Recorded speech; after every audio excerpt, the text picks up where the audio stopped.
Chapter 1895. Sudden Attack. Aftermath. Sun Bai entered the house and relayed through the bedroom door curtain. "My lord, the intruders have retreated. I've dispatched men to pursue them, but it's uncertain if any remain hidden within the state office. For now, it's best for you and madam to remain indoors. I've already ordered a thorough search of the east courtyard, and no irregularities have been found. I'll manage the aftermath immediately. Yi will lead the guards to patrol the east courtyard. You can rest assured, my lord and madam." Xiao Yunduan nodded. "Proceed with the necessary arrangements. Assign men to patrol the city and advise the populace to remain vigilant and restrict unnecessary outings. Strengthen security at the city gate, opening it at dawn for inspection of all entering and exiting individuals. Detain anyone arousing suspicion. If manpower is lacking, enlist aid from local guards and the first in charge to bolster our efforts at the city gate." Sun Bai was taken aback, his face breaking into a pleased smile. "My lord's strategy is ingenious.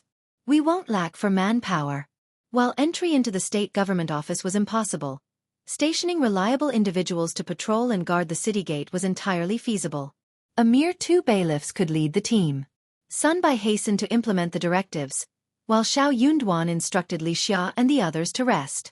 He entrusted Anan to the nanny's care, then took Qiao Xian in his arms, smiling reassuringly. "My dear, you've stayed awake half the night. It's time for you to rest as well. Sleep soundly." Qiao Xian agreed with a smile and settled down beside him.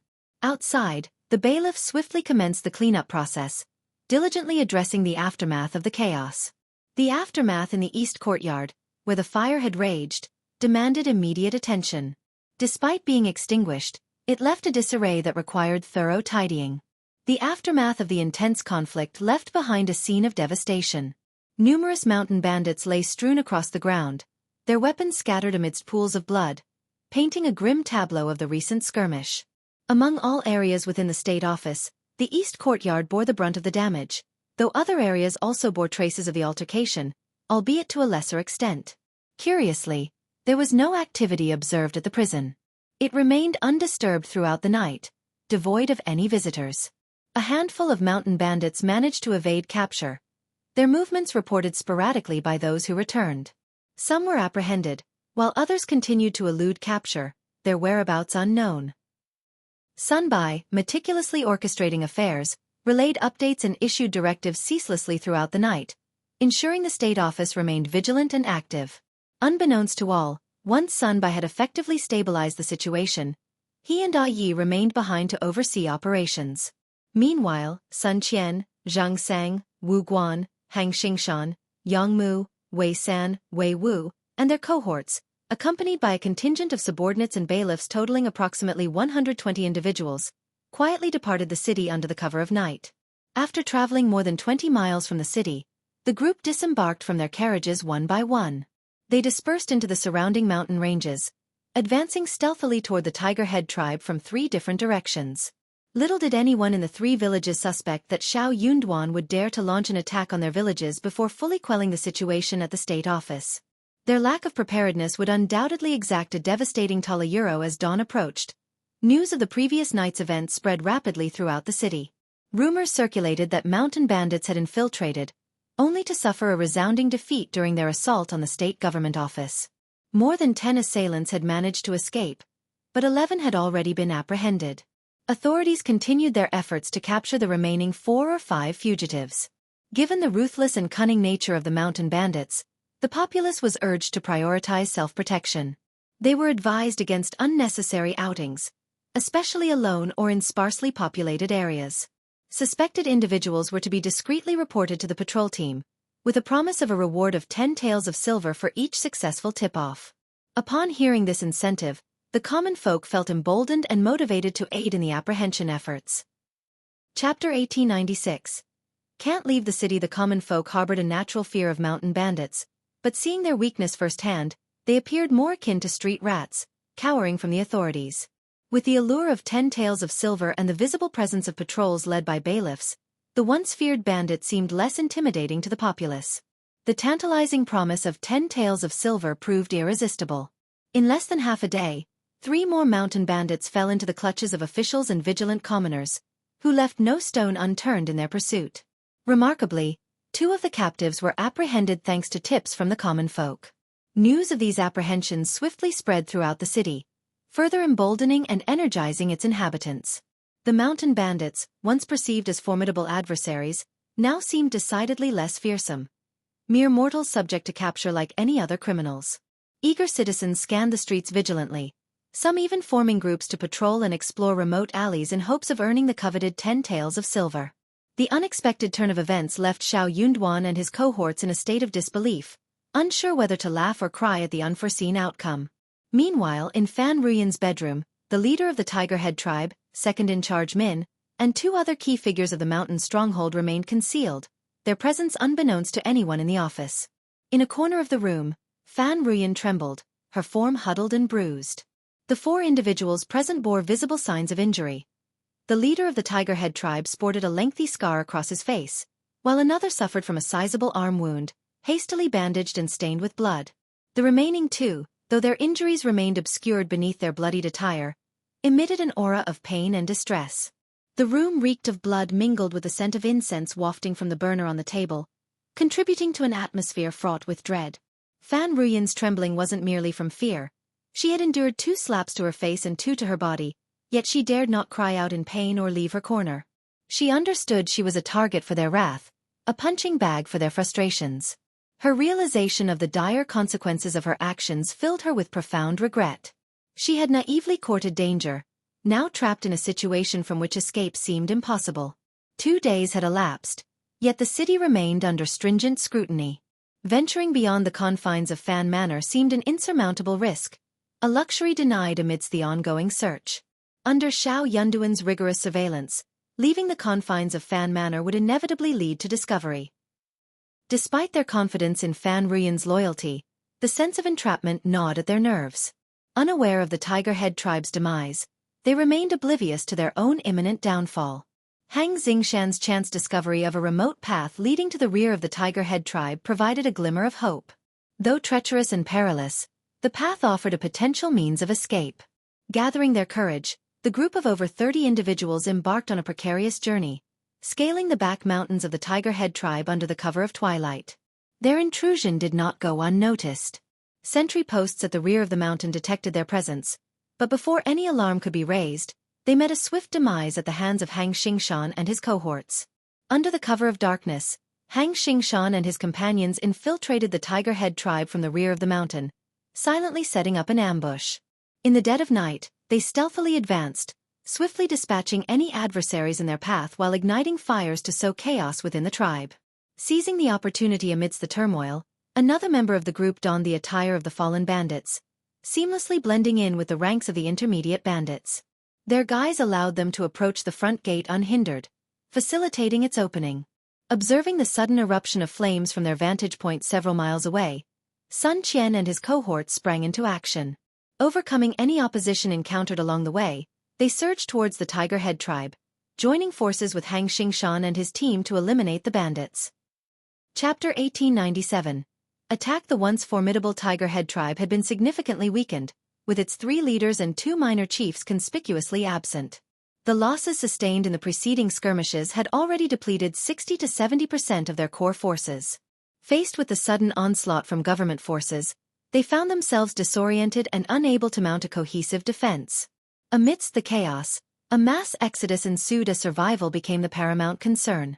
Once the floodgates of flight were opened, the torrent of fleeing bandits proved unstoppable, signaling a decisive turning point in the conflict. By the break of dawn, the battle neared its conclusion. For those mountain bandits who managed to escape, safe passage was not guaranteed. Zhang Sang, Wei San, and their contingent of 30 individuals lay in wait on the fringes of the Tiger Head tribe, ensnaring any fugitives who fell into their trap.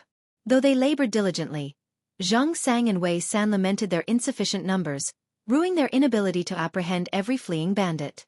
Meanwhile, the officials corralled the panicked servants, bandits, and their families, binding them together and securing their temporary custody.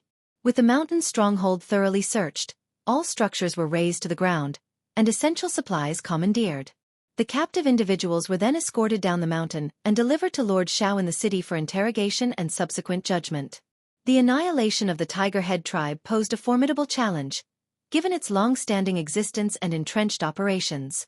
However, with limited manpower at their disposal, the government office faced a dilemma. Stationing a permanent garrison was unfeasible, and leaving too few defenders risked vulnerability to potential counterattacks from the Min family tribe and Liuhe fort. Thus, the only recourse was to raze it to the ground. In this scenario, the advantages of a full-fledged army were evident. With an army, numerical considerations were secondary, enabling a swift occupation of the territory without undue constraint. Despite the urgency, caution prevailed. Concerns lingered regarding potential reprisals from Liuhe fort and the Min family tribe following the escape and subsequent report of the bandits. While the likelihood of an immediate assault was deemed low, vigilance remained paramount. Consequently, the destruction, incineration, and search operations were conducted with meticulous attention to detail, ensuring no critical areas were overlooked. Key structures such as the front and rear gates, sentry towers, 3 fortresses, main hall, kitchen, warehouse, and living quarters were systematically dismantled or set ablaze, leaving no stone unturned in the eradication process. The captured individuals, numbering between 20 to 30, were pressed into labor to hasten the destruction of the mountain stronghold. With time pressing, they were swiftly escorted down the mountain under cover of night, returning to the city without delay. Meanwhile, Xianxia, Wei San, and their companions left no survivors among the escapees, viewing them as deserving of their fate for their years of tyranny and exploitation of the common folk. Operating discreetly from the shadows, they monitored the progress of Sun Qian and his escort team, maintaining a vigilant stance. As the group finally staggered into An's prefecture city at 4 o'clock in the morning, a sense of relief washed over them. The morning star hung low in the sky, casting a faint greenish-white hue over the eastern horizon. Remarkably, the journey transpired without incident. Escorting such a large number of captives back to the government office proved impractical. Consequently, they were divided into 2 groups. One comprising dozens of identified criminals escorted directly to the office, while the remainder were temporarily detained in the spacious courtyard occupied by Xianxia and his cohorts. Chapter 1898. A complete victory upon identification, the mountain bandits would undergo release and subsequent punishment, a process requiring ongoing surveillance and management. Despite the cover of darkness upon their arrival in the city, the sheer size of the captured bandit contingent could not escape notice, quickly spreading as gossip among the populace. By dawn, word had reached even the early opening vendors, causing a stir throughout the city. In response to the burgeoning rumors, Xiao Yunduan opted for transparency, swiftly issuing an official announcement to quell speculation. The public's reaction was one of jubilation and astonishment. The accomplishment of dismantling the notorious Tiger Head tribe, a feat previously beyond the grasp of the imperial forces, elicited praise and admiration for Lord Xiao. The abrupt vanquishing of one of the province's long-standing bandit strongholds left the major families awestruck, their sentiments complex and uncertain. Lord Xiao's astute handling of the situation garnered widespread acclaim, solidifying his reputation as a formidable and resourceful leader. The eradication of the Tiger Head tribe was a monumental achievement, acknowledged by even the most uninformed citizens. Its demise foreshadowed the potential collapse of the remaining mountain strongholds, affirming the significance of the battle at Giant Rock Gorge. The officials' claims were vindicated, dispelling any doubts held by skeptical family clans. With hundreds of captives in custody, the looming specter of food scarcity and potential unrest demanded immediate attention. Xiao Yunduan entrusted the task to Jia Heming. Over the course of 3 days, Jia Heming meticulously categorized the captives, discerning between ordinary bandits, key figures, and support personnel. The ordinary bandits and leaders were to remain detained, while family members and servants were to be transferred to the nearest salt pan under county oversight, where they would undergo penance for their complicity in the banditry. Determining the duration of exemption varied for each individual, spanning from 3 to 10 years. However, outright release for these individuals was out of the question. Even if some were coerced into serving the mountain bandits, their time spent in such circumstances remained uncertain. Given the overwhelming workload of the state office, there was neither the manpower nor the time to scrutinize each captive's backstory thoroughly. Sending them all to the salt pan for hard labor was a justifiable course of action, with the possibility of eventual release for those deserving of leniency. As for the backbone of the mountain bandits, who had committed numerous atrocities, they faced a different fate. Subjected to interrogation and legal proceedings, they would be duly punished according to the law, either through imprisonment or exile. With the pressing matter of the remaining strongholds demanding attention, Xiao Yunduan found himself unable to allocate resources for individual interrogations.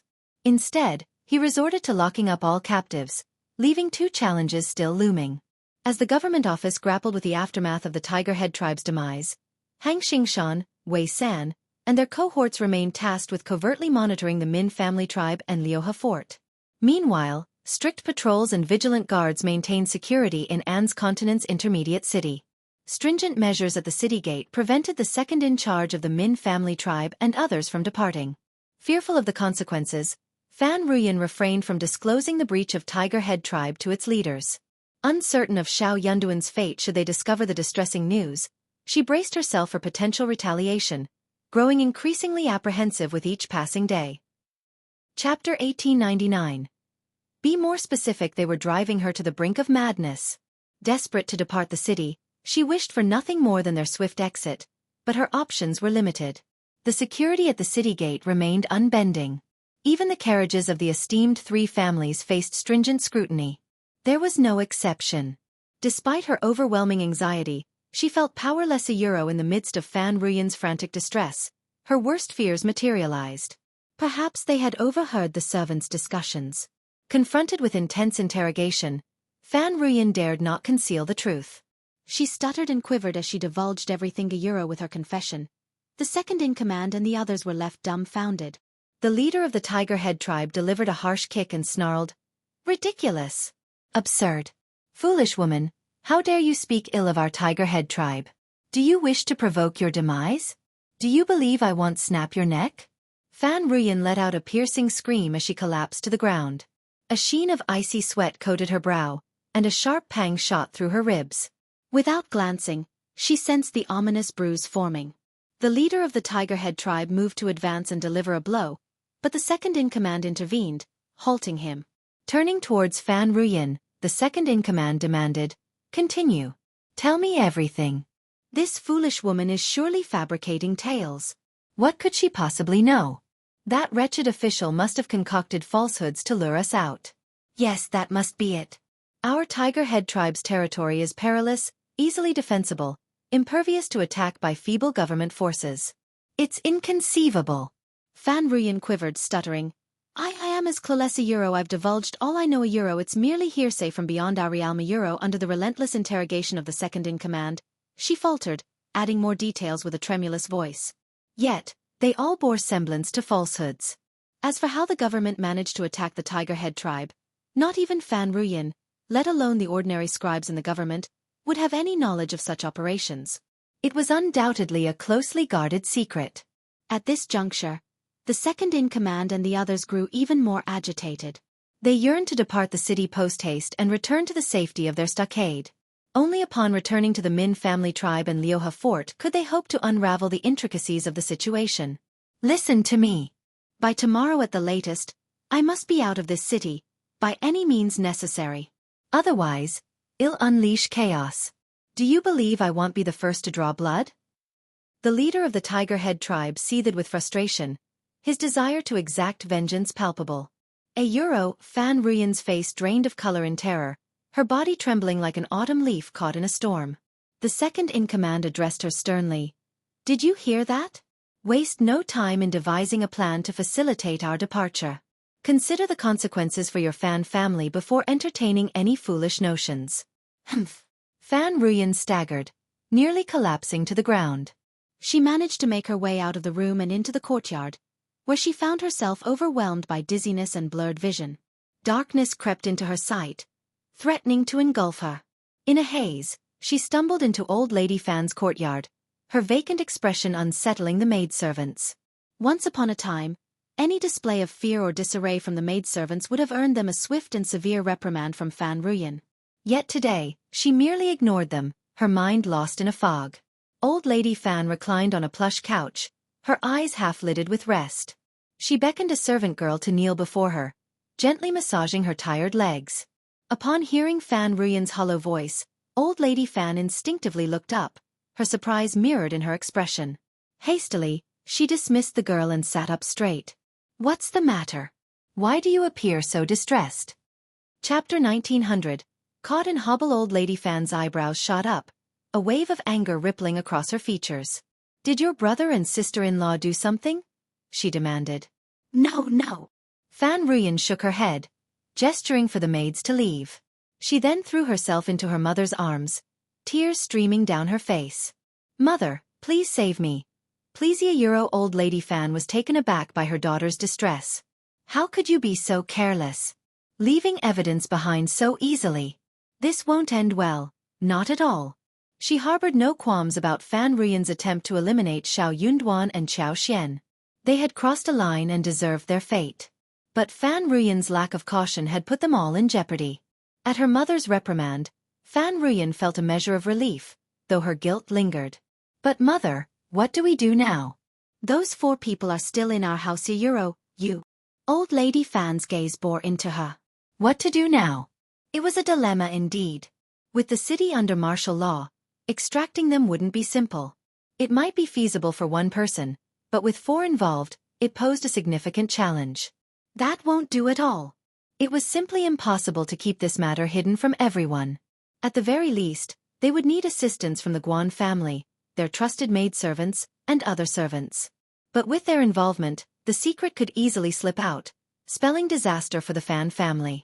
Yet, they couldn't abandon Thema Euro as old lady Fan pondered. Frustration bubbled within her, leading to another scolding directed at Fan Ruyan. Tears welled up in Fan Ruyan's eyes. Seeing her daughter, once vibrant and full of life, now reduced to trembling fear, old lady Fan's heart softened. She couldn't bear to continue scolding her. It was Xiao Xian and Xiao Yunduan who deserved the scolding. If they hadn't interfered, none of this would have happened.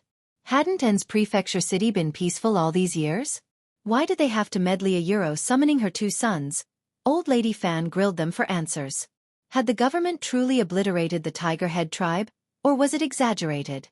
What was the current status of the tribe? Had the stronghold truly fallen? And what about the bandits? Had most fled to the Min family tribe and Liuhe fort? And so it continued. Second Old Master Fan seemed unusually knowledgeable.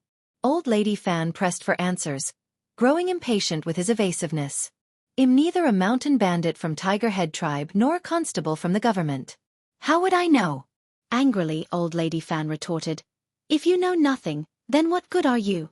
If you're so useless, why bother being here? Second Old Master Fan snapped back, frustration evident.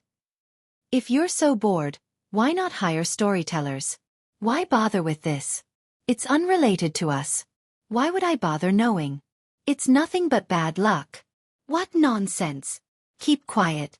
The exchange escalated into a heated argument between mother and son. Fan Ruyan, burdened with guilt, found her brother's words grating and joined in, further infuriating Second Old Master Fan. First Old Master Fan, silent until now, felt an odd sensation creeping over him. Suddenly, he interjected, Mother, are we somehow connected to Tiger Head tribe? Chapter 1901. Reporting to the official old lady Fan was taken aback, her response sharp. What nonsense are you spouting? Though her reaction was swift, First Old Master Fan had already grasped the truth. A chill settled over his heart. Under his stern interrogation, Fan Ruyan reluctantly admitted her mistake. With old lady Fan unwilling to intervene, she found herself caught in a vicious cycle. Since you've asked, we're family after all. I might as well tell you. We need to find a solution to this. We're in this together, for better or worse. Old lady Fan remained silent, leaving Fan Ruyan to explain. Initially hesitant, Fan Ruyan stumbled over her words as she tried to deflect. Facing First Old Master Fan's relentless questioning, she had no choice but to come clean. Second Old Master Fan was aghast, his emotions a mix of shock, anger, and fear. Pointing an accusing finger at Fan Ruyan, he exclaimed, You dare to court disaster. Those bandits are ruthless. Even we steer clear of them. But you? You willingly walked into their den like a lamb to the slaughter. If they spare you, who else would they spare? And yet you have the nerve to shed tears? It seems you're aiming to bring ruin upon us all. Fan Ruyan was overwhelmed with a mix of aggrievement, embarrassment, fear, and terror. Her brother's coldness pierced her heart, filling it with a chilling despair. Tears streamed down her face as she cried out, How is this my fault?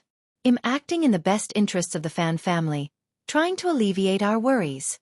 That official won't spare us. Don't delude yourself. I'm just trying to take preemptive action.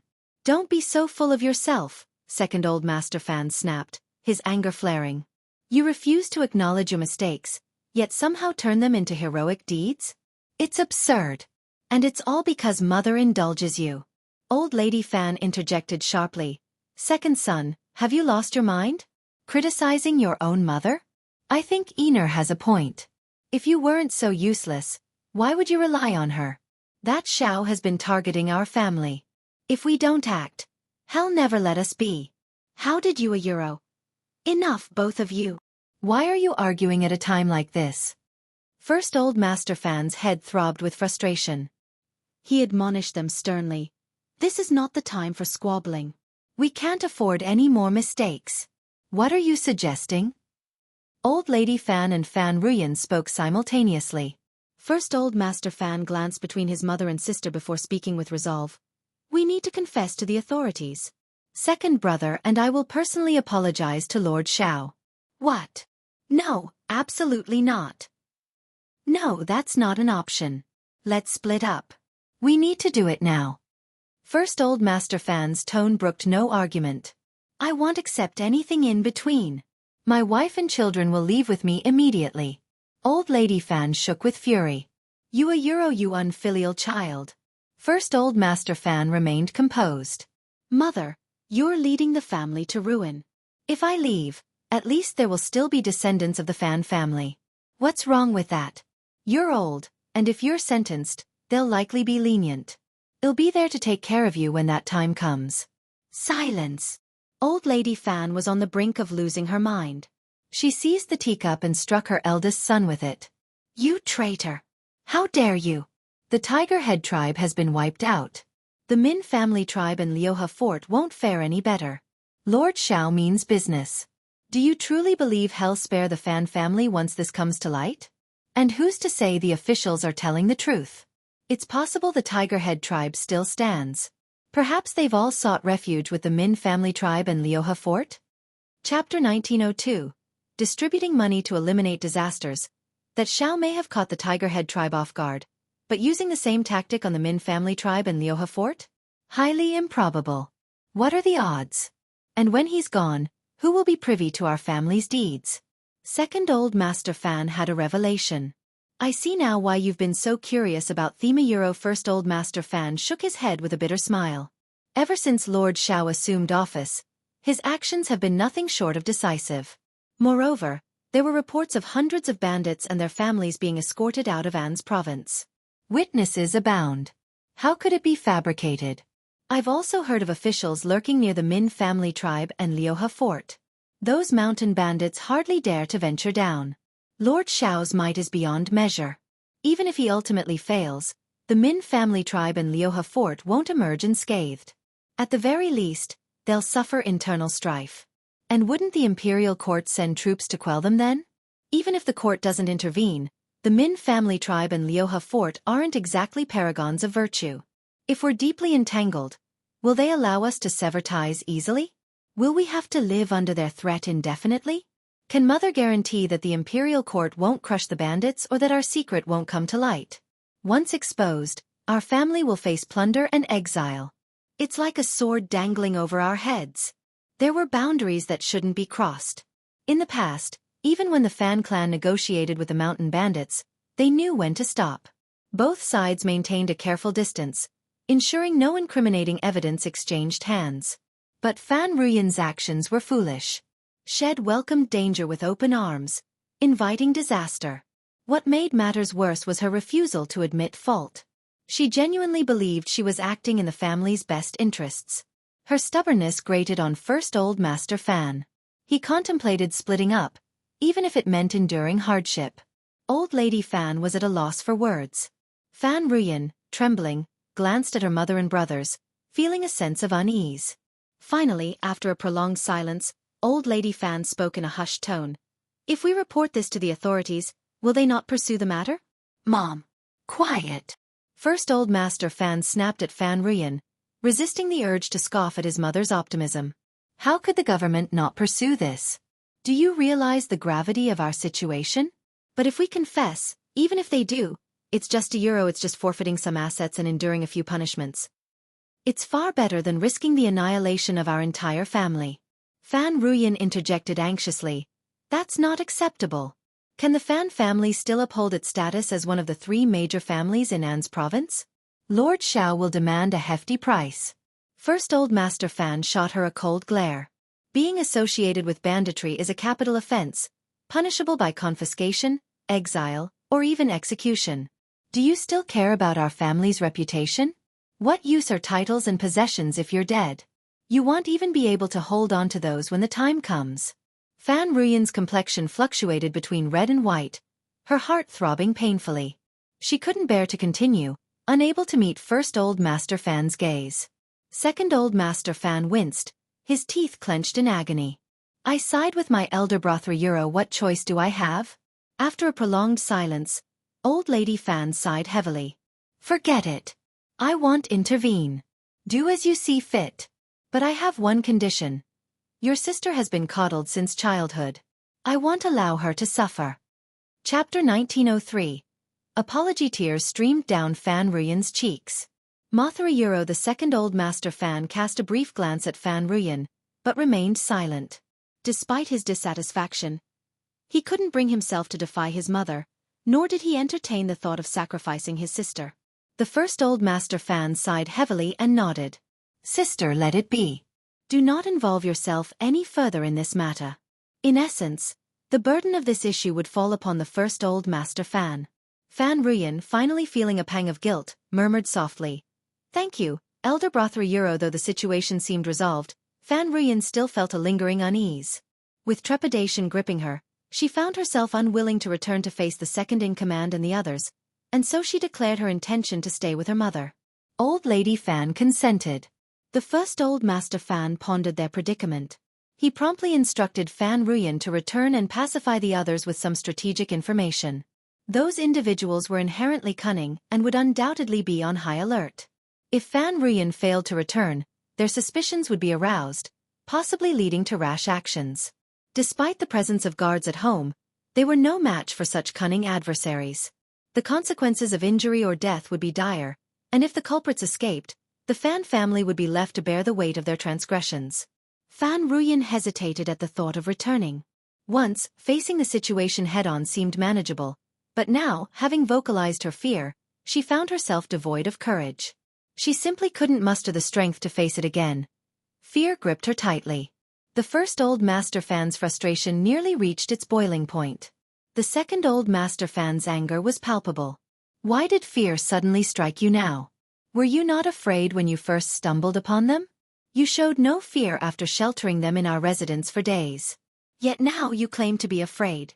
Your timing couldn't be worse. You must maintain your facade convincingly.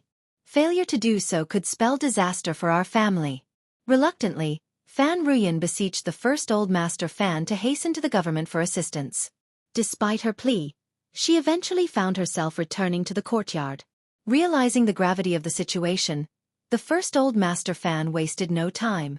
He understood that prompt action was paramount to demonstrating sincerity. With his decision made, he promptly ordered the carriage prepared and set out without delay, heading straight for the government office. Xiao Yunduan found himself inundated with responsibilities, the court abuzz with activity.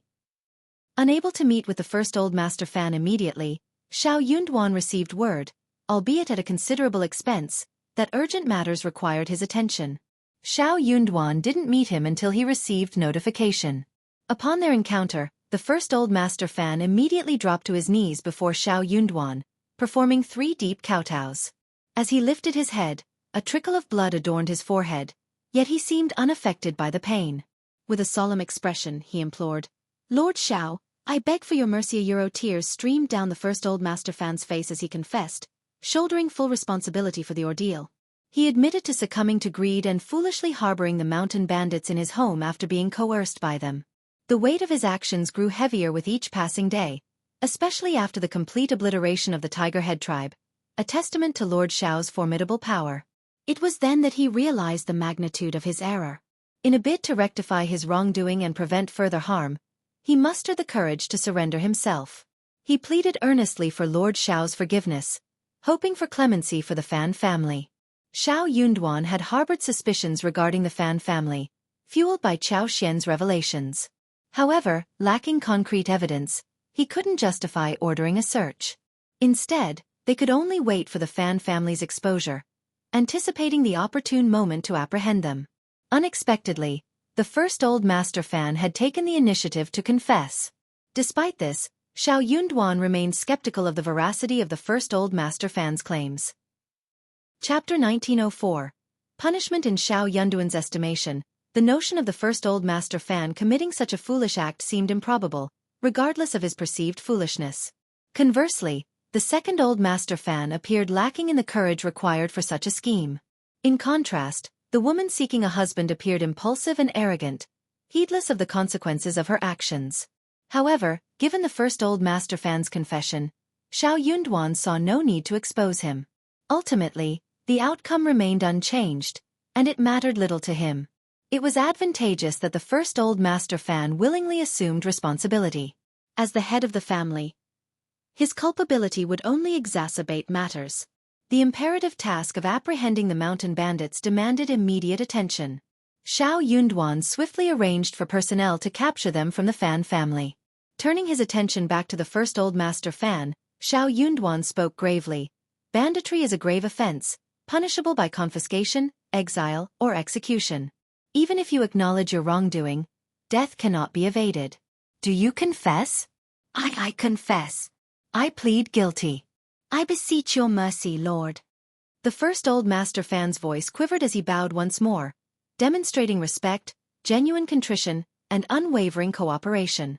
Xiao Yunduan exhaled deeply, relieved that the lives of the entire family were spared. All businesses registered under the Fan family name will be forfeited daily. Failure to forfeit 150,000 mu of fertile land will result in a fine of 300,000 taels of silver. The principal offender shall be imprisoned for 3 years. To avoid imprisonment, a sum of 50,000 taels of silver may be paid as penance. However, during this period, the principal offender is restricted to An's province and must conduct themselves impeccably. Any transgressions will be met with dual punishment. Xiao Yunduan's words struck the first Old Master Fan with a pang of anguish. The severity of the punishment weighed heavily on the Fan clan. Despite bracing himself for Xiao Yunduan's judgment, he hadn't anticipated such ruthlessness. Each decree felt like a deep wound. First Old Master Fan ventured cautiously. Lord, the Fan family will unquestionably heed your guidance from now on. Please have mercy. This punishment is truly €1. I cannot afford leniency in public. It would compromise my authority in the future. An's province operates under different circumstances. Even with the eradication of these bandits, lasting stability is uncertain. I consider my judgment to be lenient already.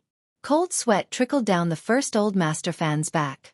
He dared not contest further. Hastily, he nodded in agreement. Yes.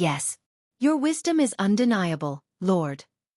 My lapse in judgment €. Given the gravity of the Fan family's transgressions, he had little ground to stand on, even with their assets on the line.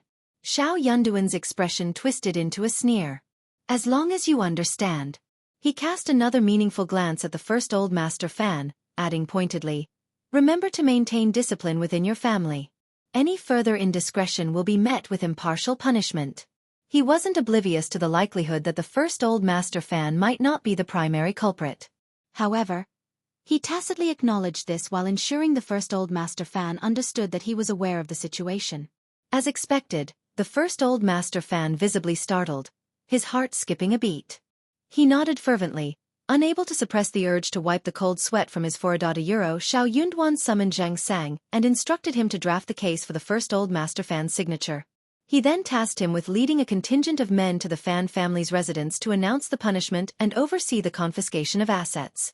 Additionally, Xiao Yunduan directed another scribe to swiftly prepare a document, making multiple copies, sealing them, and distributing them throughout the city, including at the city gate. The severity of the Fan family's offense demanded public acknowledgement and explanation, lest rumors and falsehoods spread, particularly considering the character of Old Lady Fan and Fan Ruyan.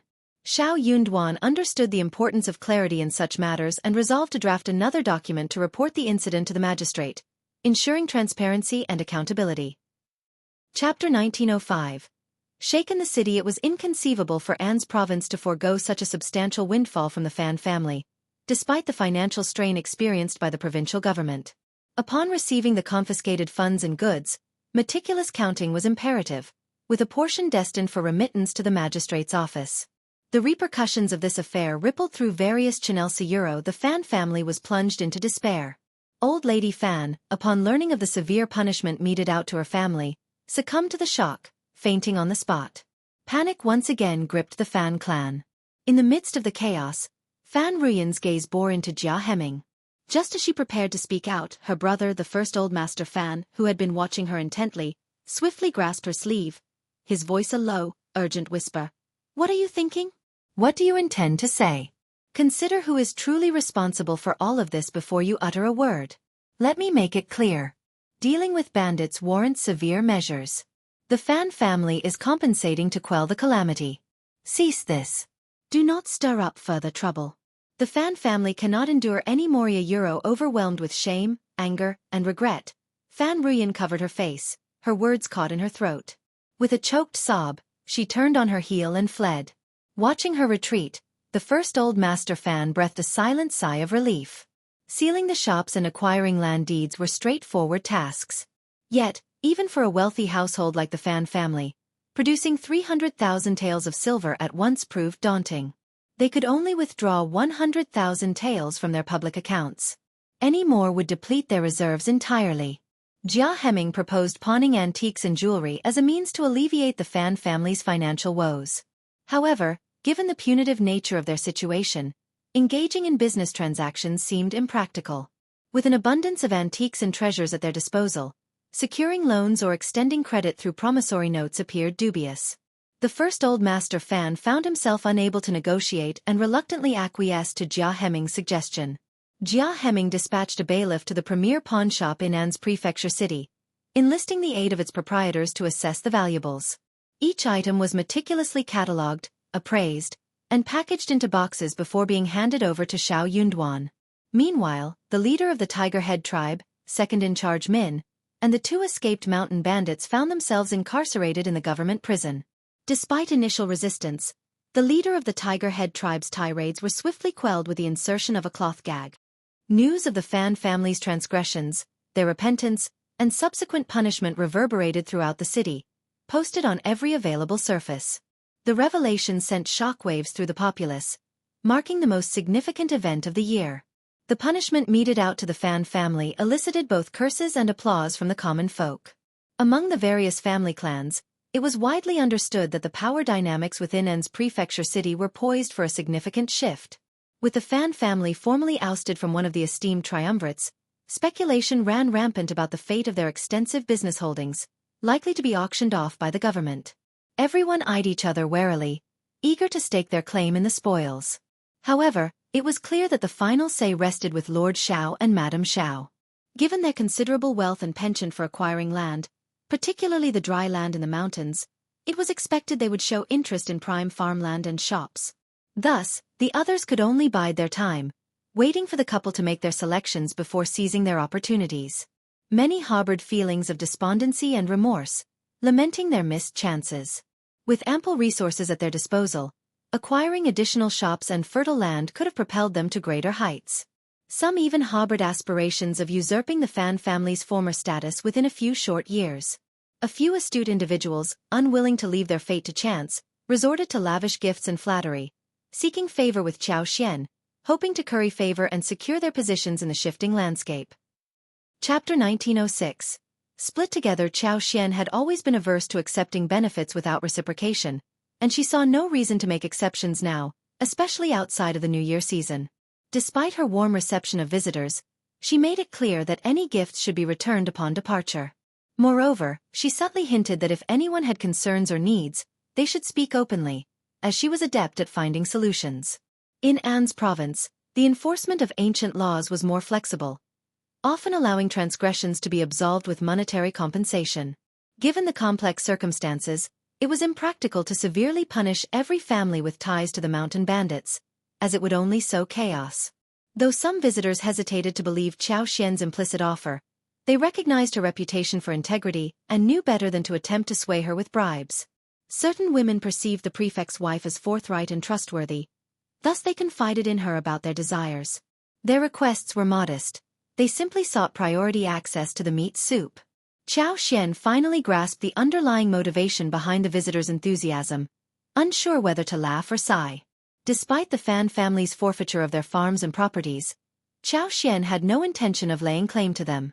How could she pass up such a lucrative opportunity to acquire them? However, she wasn't interested in obtaining them for free. Instead, she resolved to purchase them at fair market value, ensuring the government didn't incur any losses. While she could feasibly acquire all the assets and fields relinquished by the Fan family, indulging to such excess wasn't prudent. With inquiries pouring in, Xianxia explained her intentions without hesitation. It seemed prudent to clarify matters to dispel any misconceptions. With a smile, Xianxia elucidated her stance to the assembled crowd. She wasn't reserving the spoils solely for her benefit. Rather, she aimed to benefit An's province as a whole. Delighted, the attendees began to strategize, preparing to acquire the properties when the opportunity arose. Despite some lingering skepticism, Xianxia opted not to elaborate further, confident in her decision.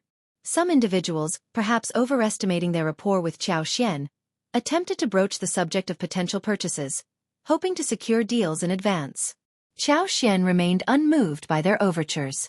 She couldn't afford to make any promises, nor did she entertain the notion. It was clear to her that when the government organized the auction, she would rightfully have the first choice. While her husband had hinted at the legality of leveraging their position for personal gain, she intended to adhere strictly to market prices. Following her selection, other buyers would have their chance, unless they had struck clandestine deals with the government beforehand. Yet, Xiao Yunduan showed no inclination toward such arrangements.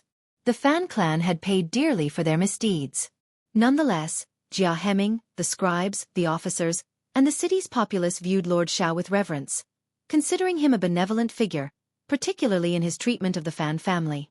The path of banditry was one fraught with irreversible consequences, leaving little room for redemption. Chapter 1907.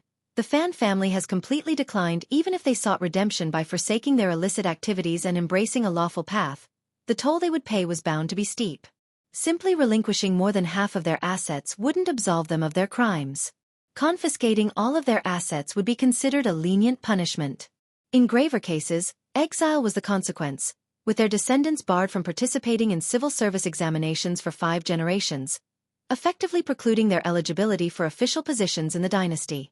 Given the unique circumstances of An's province, Xiao Yunduan was not inclined to show mercy. For the Fan family, this ordeal was nothing short of a complete defeat. Among the 22 confiscated shops were prime locations that generated substantial income for the clan annually. Their loss not only deprived the Fan clan of significant sustainable wealth, but also necessitated the dismissal of shopkeepers and workers. Many of these employees had been painstakingly nurtured by the Fan family over the years. Dismissing them now would make it challenging for the Fan family to resume business operations in the future. Yet, retaining them would require a considerable financial commitment. However, few shopkeepers were willing to remain under such conditions. Staying idle would disconnect them from the industry, making it difficult to re-enter in the future. Unless the proprietor was willing to offer an irresistible sum, which the Fan clan obviously couldn't afford, the situation seemed untenable. Yet, the loss of the shops and the hefty sum of 300,000 taels of silver paled in comparison to the gravest loss: the forfeiture of 150,000 mu of prime farmland. This land was the bedrock of the Fan clan's prosperity, its very essence. With this significant loss, the Fan family ceased to be the formidable force it once was. The fertile land was highly coveted in An's province, but not everyone could afford it. The Fan clan's extensive holdings were now beyond their reach. The anguish was too much for old Lady Fan to bear, leading to her collapse. This land had been entrusted to her by her ancestors, only to slip through her fingers in the end. The first and second Old Master Fan showed little concern, delegating the task of tending to Old Lady Fan and managing the aftermath to their wives and Fan Ruyan. The immediate priority was to address the aftermath swiftly and allow the Fan family to retreat into seclusion, nursing their wounds in private. The news of the Fan family's betrayal of the mountain bandits had already spread far and wide. Despite the mountain bandits' limited access to the city, it was only a matter of time before they learned of the treachery. Their animosity towards the Fan family ran deep, and there was no telling if they would seek revenge. Now, the entire Fan family yearned to pray fervently, hoping that the authorities would swiftly eradicate the Min family tribe and Liuhe fort. Only by eliminating the mountain bandits could they hope for peace. In the midst of this turmoil, Fan Ruyan reproached the first Old Master Fan for his impulsiveness. What if Lord Xiao lacked the means to defeat the mountain bandits? The Fan family would suffer the consequences. In hindsight, the Fan clan could have waited and assessed the situation before taking action. Perhaps they could have avoided such a catastrophic loss. The first Old Master Fan seethed with frustration, harboring a desire to reprimand his sister and dissolve the family. Though he chose not to engage in argument with the clueless Fan Ruyan, the second Old Master Fan could no longer contain his disdain. He sneered and retorted, "Why didn't you consider the consequences before blaming elder brother? If not for you, our family wouldn't be in this mess." Chapter 1908. Chaos. The true culprit has never been elder brother. Both elder brother and I have forgiven you, yet you still insist on blaming him. And if those nefarious individuals remain in our midst, can you guarantee they won't cause trouble? Can you assure us you can handle them? I fear you wouldn't even survive the current ordeal, let alone any future ones. Furthermore, if it weren't for the noble act of exposing our wrongdoing, our future would have been bleak indeed. We'd be doomed beyond redemption. Those mountain bandits wouldn't spare us even if they escaped. They'd cling to us like a malignant growth, tormenting our Fan family endlessly. No secret can remain hidden forever. Sooner or later, the authorities will uncover the truth. And when they do, neither the mountain bandits nor the Fan family will escape unscathed. Since you invited the danger into our home, the only path to peace and salvation for our Fan family is through repentance. Do you grasp that? Even if we face consequences from the government, at worst, we'll have to leave our hometown and abandon An's province. We still possess some assets. We won't perish, but we could lead comfortable lives. But if we continue associating with those mountain bandits and seeking their aid, they'll surely be our undoing sooner or later. And who brought all of this upon us? Yet you still have the audacity to blame elder brother. Fan Ruyan found herself unable to prevail against him. Frustrated and angry, she burst into tears, feeling unfairly criticized and unappreciated. She insisted that she acted in the best interests of the Fan family. As her tears flowed, she recounted how she had been mistreated by her brothers when their mother was ill. Determined to confide in her mother, Fan Ruyan's resolve wavered momentarily. However, first Old Master Fan erupted in fury, warning her sternly, "Mother is already ill. If you have any conscience left, do not upset her further. If you dare to provoke her again, I will not spare you. You can try me." Fan Ruyan trembled with anger but ultimately relented under first Old Master Fan's stern gaze, refraining from any rash actions. The Fan family, like a timid and fearful chicken, withdrew into themselves, living in perpetual anxiety. Scribe Guan and Mrs. Guan also suffered, haunted by the fear of retaliation from the Min family tribe or Liuhe fort. While Xiao Yunduan was aware of their transgressions, he chose not to address them yet, biding his time. With the evidence he possessed, Xiao Yunduan could apprehend Scribe Guan at any moment. He had kept him under surveillance, waiting to see if any bandits would come looking for him, providing an opportunity to apprehend them as well. If Scribe Guan displayed the same decisiveness as first Old Master Fan and confessed to Xiao Yunduan, he might secure a chance to evade imprisonment. However, he would still face fines and be barred from serving as a scribe, but at least he wouldn't be incarcerated. Regrettably, Scribe Guan lacked such resolve. He clung to a glimmer of hope and instructed Mrs. Guan to frequent Xiao Xian's presence, hoping to glean information. If anyone approached the mountain, he could relay the news. However, Mrs. Guan found herself unable to maintain her air of superiority. She wished to forge a friendship with Xiao Xian, foreseeing potential benefits in times of trouble. Despite their well-laid plans, Xiao Xian was uncooperative. Mrs. Guan couldn't even gain access to the back office. Chapter 1909. Terror. Xiao Xian curtly informed Mrs. Guan that she was occupied and unavailable to receive her. Mrs. Guan, accustomed to using such excuses herself, found herself on the receiving end this time. The tables had turned, and it was now Qiao Xian's turn to dismiss her. Enraged by Qiao Xian's perceived arrogance, Mrs. Guan hurled insults, accusing her of haughtiness and aloofness. Despite her frustration, Mrs. Guan continued to feign hospitality towards her fellow disciples, maintaining a facade of amiability. However, despite multiple attempts, she was unable to gain entry. Qiao Xian had no intention of meeting her at present. She aimed to exacerbate the guilt of those with troubled consciences. Mrs. Guan grew increasingly apprehensive, fearing that Qiao Xian and Xiao Yunduan were privy to damning information, hence Qiao Xian's refusal to entertain her. The couple deliberated behind closed doors but failed to devise a solution. Although Scribe Guan continued to perform his duties as a scribe, he was barred from many areas and activities. Fearful of arousing suspicion, he refrained from making inquiries. Gritting his teeth, Scribe Guan realized that Lord Xiao harbored genuine suspicions against him. With no alternative, he resolved to take a gamble. That afternoon, Scribe Guan donned a disguise and slipped out of the city unnoticed. Euro just 2 days after the Fan family received their compensation, preparations were nearly complete. Xiao Yunduan instructed Jia Heming to seek reinforcements from General Huaishi. The swift eradication of the Tiger Head tribe had caught the bandits off guard. But now, with the Min family tribe and Liuhe fort likely joining forces, heightened vigilance was imperative. Even Hang Xingshan couldn't ascertain the adversary's true strength, having never had the opportunity to scout their stronghold. Uncertainty loomed over the presence of undisclosed trump cards. Xiao Yunduan couldn't afford to gamble. A miscalculation would lead not just to failure but to numerous casualties. Upon hearing Xiao Yunduan's plea, Jia Heming readily pledged his support. General Huaishi, commanding a force of 20,000 men responsible for Huaishi Prefecture's security, was duty-bound to combat banditry. Were it not for the formidable nature of the An's province bandits, he would have intervened earlier. There was no reason for General Huaishi to refuse Xiao Yunduan's offer. Even if it was solely for the sake of 100,000 taels of silver, he would undoubtedly accept the mission. The meager salary provided by the imperial court hardly covered expenses for equipping the army with necessary supplies, weapons, or additional horses. Year after year, he submitted memorials, yet progress felt as sluggish as a clay ox trudging through the sea. With 100,000 taels of silver at his disposal, there would be no such worries. Jia Heming wasted no time in action. 300,000 taels of silver swiftly changed hands, with 1/3 dissipating before it could even warm up. Xiao Yunduan calculated that half of the remaining 200,000 taels would be allocated to the magistrate, leaving 100,000 taels in the court's coffers. Additionally, the proceeds from the auction of the Fan family's farmland would be sufficient to reward everyone and devise a strategic plan.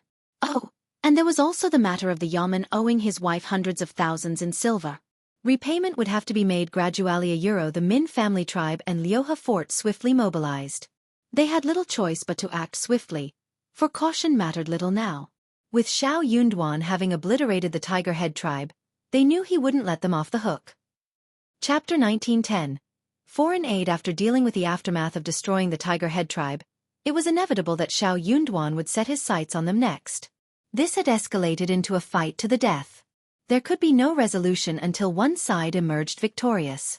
Even if they professed to forego vengeance, the prefect would never trust their words nor rest easy. In that case, why grant the wretched official ample time to prepare? Why not seize the initiative as he had done previously, catching him off guard? This time, they resolved to strike first, targeting the key figures Euro, the prince, the king, and the monarch. They would mobilize their finest warriors and storm An's prefecture city, assaulting the prefect's office. They would exterminate the official's family, plunder the treasury, and unleash havoc upon the city. Then, before the imperial court could react, they would vanish into the mountains. They understood well that if this operation succeeded, it would send shockwaves through An's province and Huaishi prefecture, and even reverberate to the imperial court. An attack on the court's offices, the slaughter of its officials, and the plundering of its warehouses would surely compel the court to respond with military force, if only to save face. The uproar this time would surely surpass that of 10 years ago. But this dogged official was formidable. Even catching him unawares would demand a hefty toll. Such an endeavor would significantly deplete their strength. How could they then withstand the might of the imperial court's army? To evade trouble, fleeing the village was inevitable. An's province was intertwined with boundless mountains. Once they delved into the depths, no matter how many troops the imperial court dispatched, it would be akin to scattering beans into the Montaigne Euro futile. They were accustomed to mountain life. With their numbers, they had no need to fear the wilderness beasts and venomous creatures. In 2 or 3 years, this affair would be resolved and fade from the imperial court's memory. Then, why couldn't they return? The pitiful remnants of the Min family tribe and Liuhe Fort's leaders looked worse for wear. Suppressing their anger, fear and uneasy Euro emotions they would never confess Euro, they suddenly cast caution aside and resolved to fight to the death. They were a band of outlaws from the start. What did they have to fear? The sight of blood only fueled their excitement. Thus, the two factions collaborated closely, handpicking a force of 400. After 2 days of meticulous preparation, they set out from the mountains under the cover of night. Utilizing the darkness and rugged terrain to their advantage, they arrived outside An's prefecture city in the dead of night. The vanguard, clad in dark garments, approached the city gate with aggressive agility. Their eyes gleamed with wild fervor, reminiscent of wolves and tigers. They eagerly awaited the signal to storm the city, brandishing their weapons in anticipation of exacting vengeance and sending the dogged official's family to their demise. As the agreed time arrived, a low, prearranged bird call rang out. With a creak, the city gates slowly swung open. Upon reaching a sufficient gap, the bandits roared triumphantly, wielding an array of weapons as they surged forward with murderous intent. Meanwhile, their accomplices lying in wait in the nearby forest, 2 to 3 miles away, heard the clamor and surged forth to join the fray. Chapter 1911. Final battle. To their dismay, as they surged through the city gate, they watched in horror as it began to slowly close once more. The front ranks froze, their eyes widening in disbelief as they stumbled to a halt. Behind them, the momentum of those charging forward caused a chaotic collision, nearly knocking them off their feet. Amidst the confusion, cries of pain and confusion filled the air.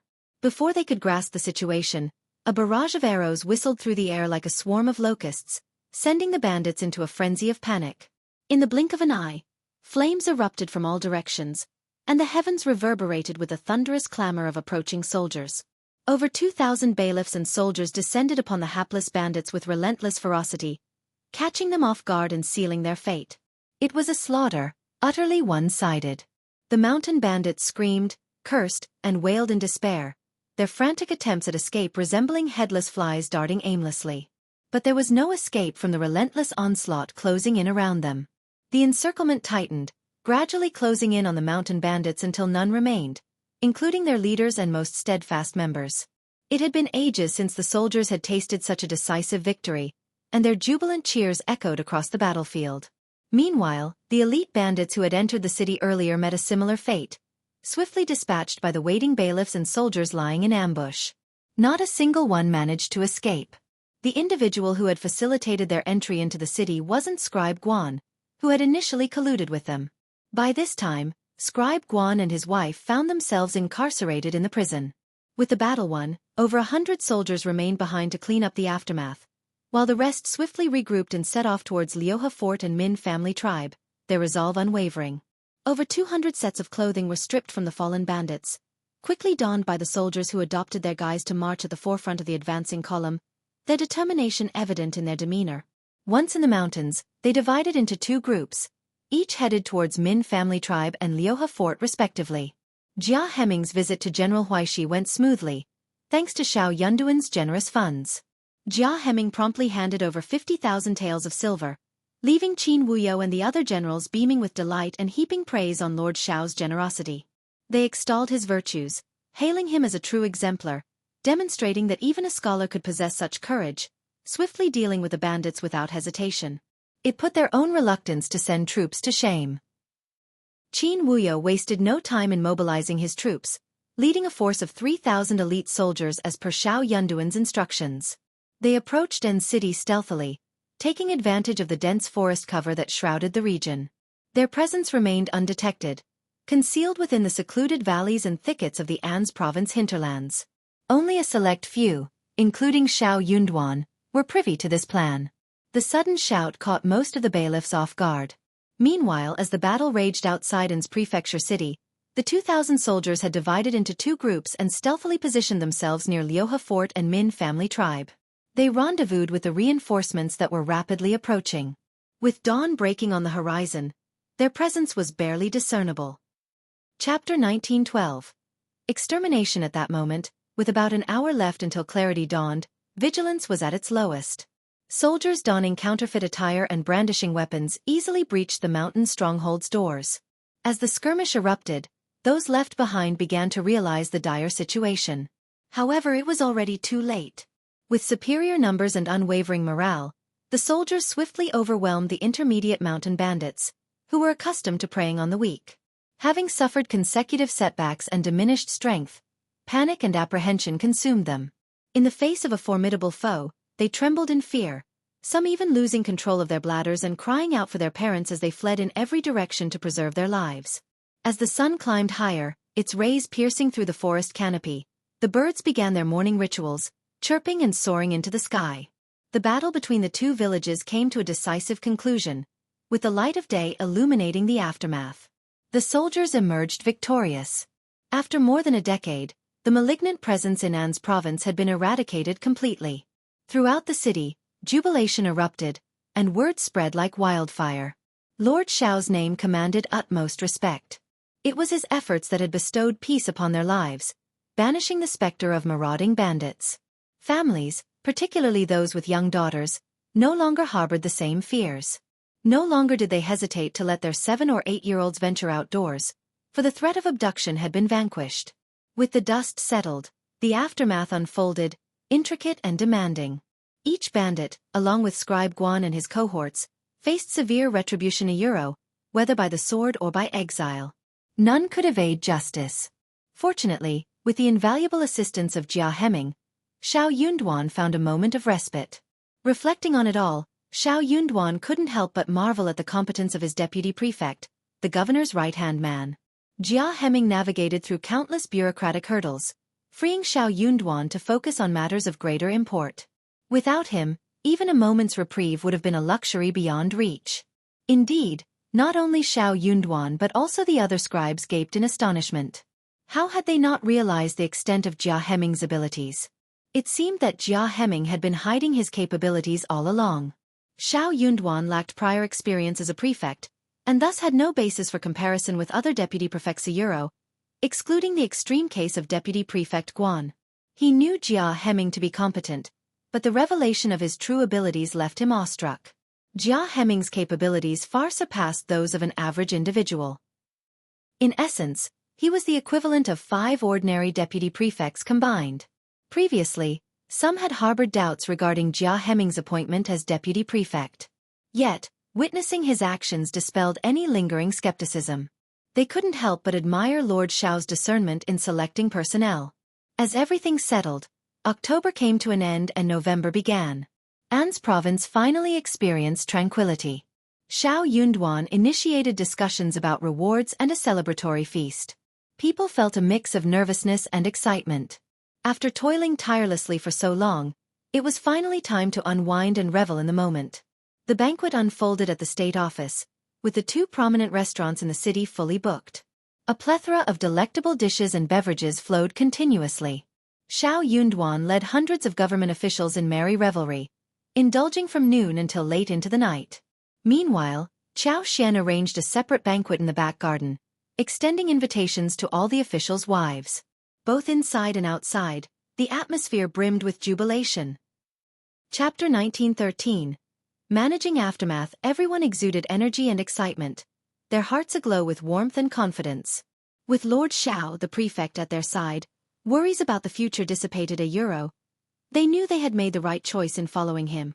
A promising future lay ahead, infusing everyone with vitality as they embarked on what promised to be a splendid day. Gone were the days of confusion and aimlessness. With each toast raised in honor of Lord Xiao, admiration swelled as it became evident that he remained sober despite the revelry. His remarkable tolerance for alcohol only served to deepen the respect everyone held for him. Lord Xiao's prowess, evident in his defeat of the mountain bandits, elevated him to the status of idol among countless bailiffs and constables. The following day, Xiao Yunduan unveiled the reward list he had collaborated on with Jia Heming and others, ensuring that everyone received their due recognition.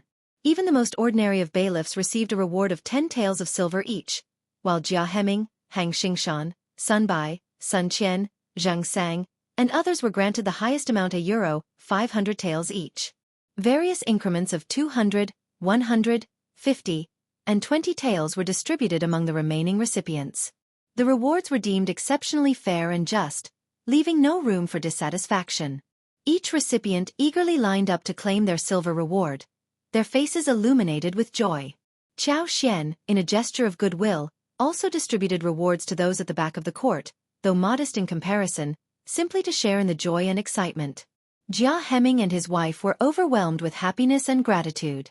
When Jia Heming returned home bearing a bounty of banknotes, Mrs. Jia could scarcely believe her eyes, her smile uncontainable.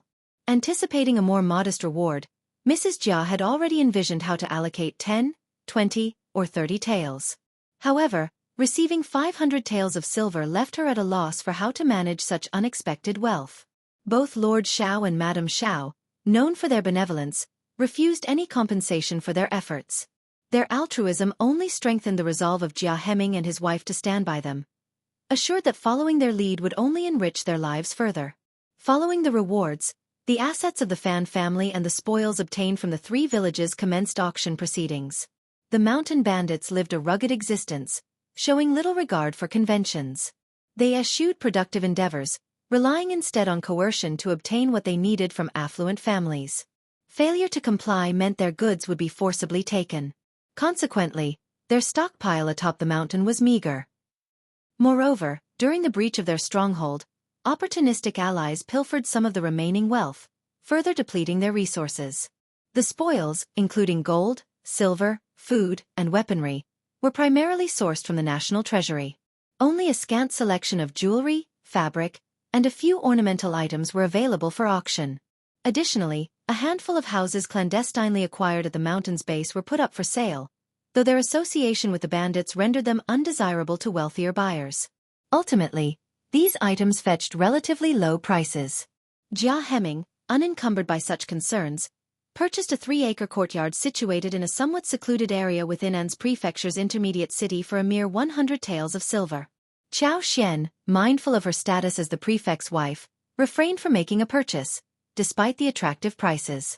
Nevertheless, she couldn't help but feel a twinge of regret at passing up such a bargain. Even the residence of Scribe Guan found its way to the auction block. Chapter 1914. Purchase. Following this, all eyes turned to the Fan clan as their assets were up for grabs. Without hesitation, Qiao Xian stepped forward to make her selection. Despite her position, Qiao Xian demonstrated modesty in her requests.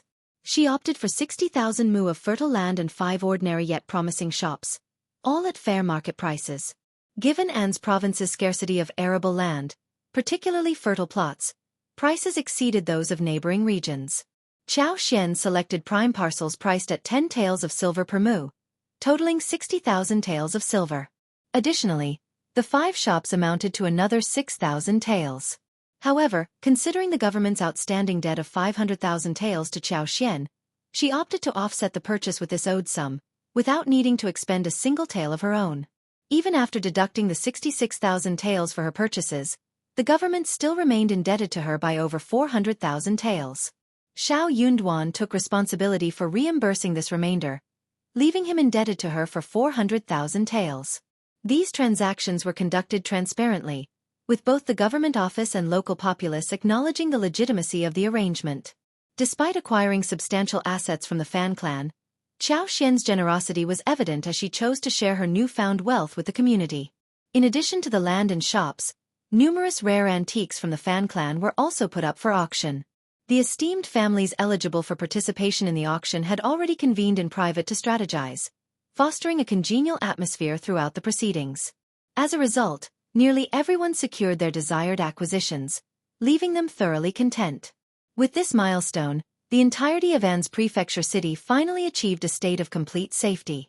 Seizing the opportunity, Xiao Yunduan took a well-deserved 3-day respite to accompany Qiao Xian and Anan on a journey outside the city. The trio explored their own farms, trekked through the mountains, and reveled in the breathtaking scenery, joined by Yi and Sun Bai. However, despite the break, exhaustion still lingered among the group, denying them proper rest. Sun Bai, Sun Qian, and Zhang Sang, sensing a need for additional manpower, conferred with Hang Xingshan, a local resident, and brought their concerns to Xiao Yunduan. Together, they issued a notice to recruit officers meeting specific criteria, aiming to bolster their ranks by approximately 50 individuals. Their collective resolve was clear. Alongside the current bailiffs, rigorous training was imperative. In An's province, the specter of banditry persisted, exacerbated by the region's strategic location. Should fugitives seek refuge here in the future, a robust force would be required to apprehend them. The necessity for ample manpower was evident. Reviewing the accounts, Xiao Yunduan felt confident in shouldering the responsibility and thus gave his approval.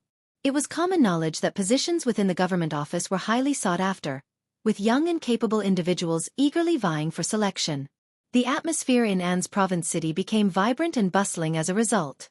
While new recruits were being chosen, the existing bailiffs remained active. Despite the successful dismantling of the Min family tribe, Liuhe Fort, and Tigerhead tribe, Xiao Yunduan recognized that more needed to be done. He issued orders for a thorough search of the 3 villages, commanding the destruction of all structures, including basements, sentry posts, fortresses and passes, ideally reducing them to rubble. In essence, the objective was the complete eradication of these 3 locations. The prospect of any resurgence in the future was utterly eliminated.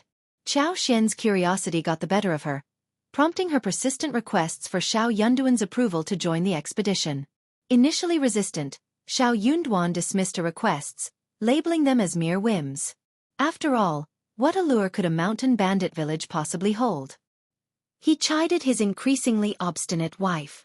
However, his resistance proved short-lived. Within a mere 2 days, Xiao Yunduan relented, swayed by Qiao Xian's gentle persuasion. Chapter 1915. Going to Liuhe Fort. Xiao Yunduan found himself swayed when Qiao Xian appeared in her light riding outfit, a realization dawning upon him. From then on, he knew that resisting his wife's requests would be futile.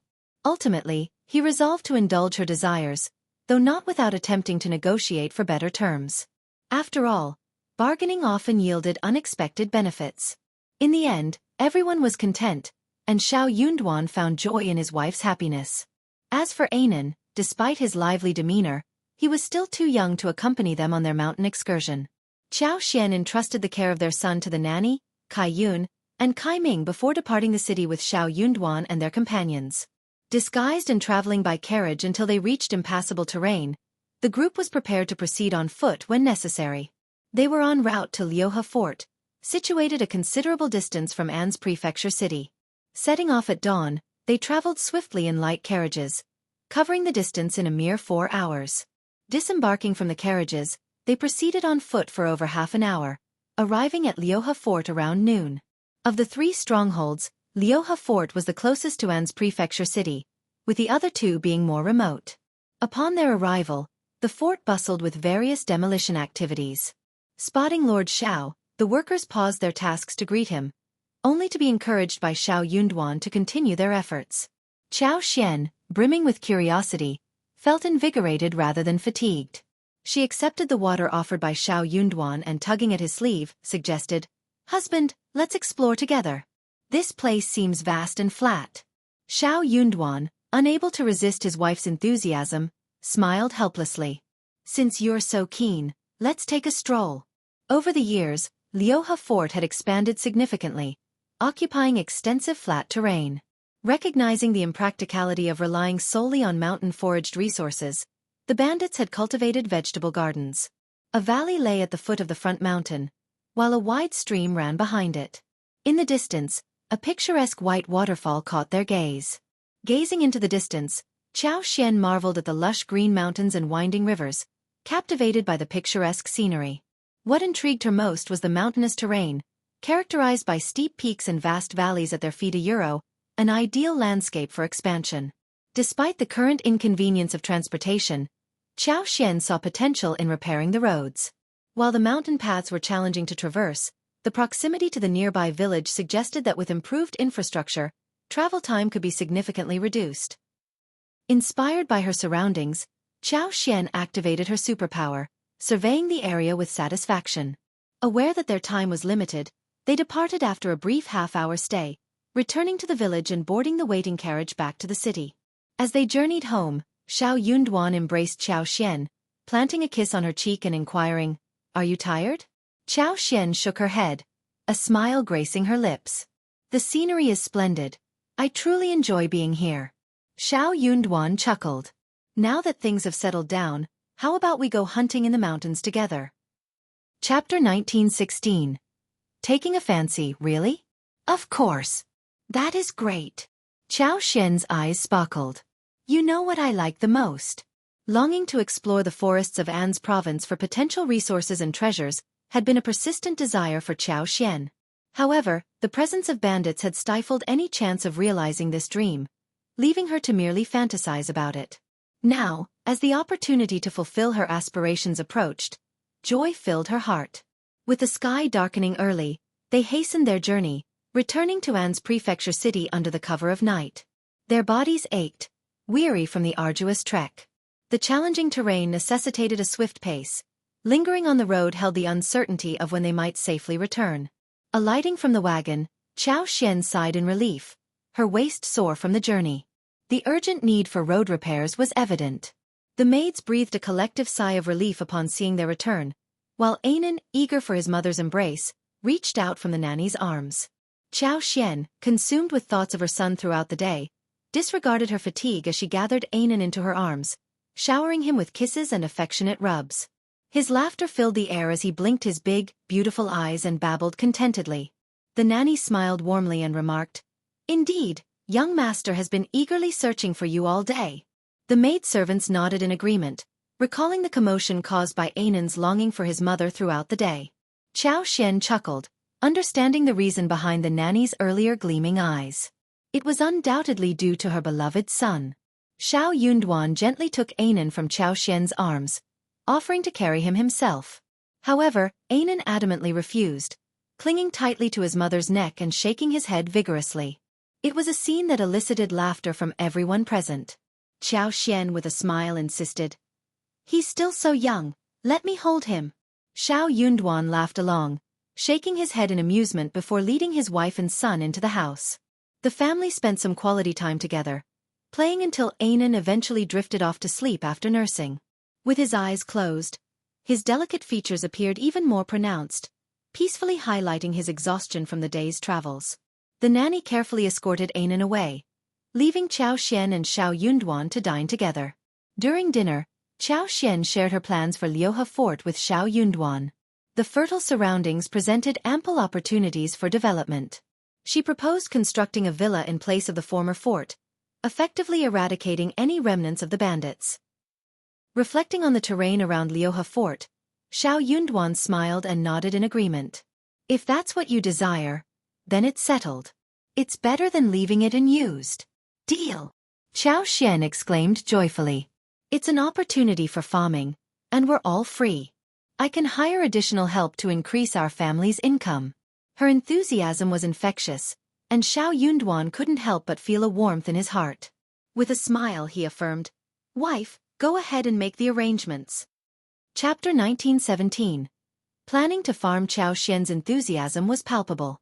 With the eradication of the bandits, she now had the freedom to pursue her interests across the vast expanse of An's province. After a night of intimacy, Xian radiated with energy the next day. She gathered Xianxia, Lu Fu, Mian, and others to discuss their plans. With ample funds available for hiring labor, and with Xianxia and the others possessing experience in managing wasteland, the previously neglected mountains were ready to be reclaimed. Xianxia, in particular, was invigorated by the prospect of a new endeavor. Mian and Lu Fu shared in her excitement, eager to embark on this venture. Xian's preliminary plan involved dedicating much of the land in Liuhe Fort to cultivating various herbs. After assessing the area, she identified suitable spots for planting Gastrodia alata, false starworts, King Solomon's seal, Tian Chi, Dangue, and white needle. Additionally, scattered fruit trees were to be planted throughout the medicinal herb fields, providing not only fruits but also shade. Furthermore, plans were made for a chicken farm within the mountain forest and Liuhe Fort. To maintain hygiene, the chicken farm would undergo a yearly rotation. 1 year for raising chickens, followed by a year of rest, during which the chickens would be relocated to a different site. This rotation ensured cleanliness and minimized the risk of disease outbreaks, a particularly crucial consideration given the potential for bacteria buildup in the chicken farm over time. Fortunately, the expansive mountain provided ample space to address these concerns. During this era, dealing with a chicken plague meant witnessing the chickens succumb one by one, with no effective solution in sight. Xianxia acknowledged her limited knowledge on the matter, but understood the necessity of maintaining cleanliness and hygiene. She knew that providing clean food and water, along with ensuring spacious and clean living quarters for the chickens, were crucial. Additionally, during hot weather, she planned to use wormwood to smoke and disinfect the surroundings, while also providing herbal-infused water for the chickens to drink. Although she had heard of indigenous methods, such as using cactus to prevent chicken plague, she intended to explore this further and locate cactus plants for experimentation. Adjacent to the valley, a stream provided an ideal location for raising ducks. They dug several wide ponds along the stream and created numerous ditches with twists and turns. Water plants were planted, and ducks were introduced, with the area divided into sections for rotation. This ensured that the water source remained intact and allowed for adequate recovery time. If possible, he could even make a medium-sized pond to plant lotus roots and raise fish. Just thinking about it was beautiful. At Liuhe Fort, plans were underway to construct a villa, with additional villas slated for construction at the mountain's base. The decision stemmed from the challenging mountain terrain, particularly the arduous path leading to the summit. Building solely on the mountain would necessitate transporting various supplies, such as warehouses and farm tools, up and down, posing logistical challenges. Therefore, establishing villas at the mountain's foothills would streamline operations and facilitate easier access for province-wide activities. However, the foremost priority remained road repair. During their exploration, efforts would be directed towards road construction. While not optimal, a passable road would enable carriages to traverse in opposite directions, enhancing transport efficiency. In the future, relying solely on manpower for transportation would prove inefficient, necessitating the use of carriages to ferry goods into the mountains. Chapter 1918. Opening the road originally, there existed a path into the mountains, but certain areas featured steep slopes, rendering carriage travel inconvenient. Consequently, the route required detours and modifications. Qiao Xian's description left Xianxia and the others visibly envious, eagerly anticipating exploring the promising location. Just hearing your description fills me with anticipation. It must be an extraordinary place, remarked one. Absolutely. Let's thoroughly assess it and swiftly devise a plan, chimed in another. I can already envision the beauty it will possess with Madame's guidance. Our Madame truly possesses remarkable insight. A Euro with a chuckle, Qiao Xian cautioned. Proceed with caution and pay attention to the finer details. This undertaking is significant, particularly regarding road construction. We must meticulously select the most suitable route. Agreeing, Xianxia and the others descended to deliberate further. A week later, they commenced recruitment efforts. Wasteland reclamation, house construction, and road development became the focus of their endeavors. Lu Fu, Xianxia, and Yang Mu assumed leadership roles, while Mian Mian oversaw financial matters and procurement of materials. Acquiring such a vast expanse entailed substantial expenditure. The entirety of Liuhe Fort's mountain, along with the vast surrounding areas encompassing the foothills, forest, and adjacent valley, totaled more than 100,000 mu in size. Although the hill may not have appeared particularly large, it was far from small. Qiao Xian envisioned another ambitious undertaking. Even if a single mu of wasteland was valued at just 3 taels of silver, the total cost would amount to 300,000 taels of silver. Yet, the government owed Qiao Xian only 100,000 taels of silver. Contemplating the pace at which she would need to cover the expenses, Qiao Xian realized it would likely take several years to complete the payment. The staggering sum of 300,000 taels left everyone speechless. Questions arose regarding the wealth of their Lord Prefect. How much money did he possess to afford such endeavors for his wife? As for Madame, she displayed little interest in extravagant flowers or jewelry but possessed a keen passion for exploration and agriculture. Investing tens or even hundreds of thousands was not uncommon. Even esteemed families like the Hua and Mei clans would hesitate to spend such amounts. Moreover, the 300,000 taels were solely allocated for land acquisition. The prospect of land reclamation and road repair only added to the significant expenses ahead. Although the government was expected to subsidize road construction for the benefit of all, Qiao Xian believed it unnecessary. As the prefect's wife, Xiao Yunduan was cautious about being perceived as taking undue advantage, mindful of potential gossip. However, Qiao Xian was willing and able to fund the project herself. She was transparent about her intentions, openly discussing plans to cultivate herbs, establish a chicken farm on the mountain, and raise ducks in the valley once the land was opened. Initially modest in scale, the endeavor aimed to accommodate around 5,000 to 6,000 chickens and ducks. Qiao Xian invited anyone interested in planting medicinal herbs or raising poultry on a small scale to seek guidance and assistance from her. Furthermore, she offered to purchase medicinal herbs and accept any surplus chickens and ducks for sale, provided they met quality standards. In Qiao Xian's view, pursuing agricultural endeavors such as growing herbs, mushrooms, and other high-value crops offered commoners a path to prosperity superior to traditional farming. Chapter 1919. Understanding person. However, Qiao Xian made it clear that participation was entirely voluntary. Despite her position as the prefect's wife and Xiao Yunduan's status as the prefect, they refrained from coercing civilians into joining her endeavors. While she initially anticipated skepticism from many, she knew that once a few families experienced success, others would likely follow suit. With An's province secured, Xiao Yunduan sent letters to both his family and Yuezhing Xiao.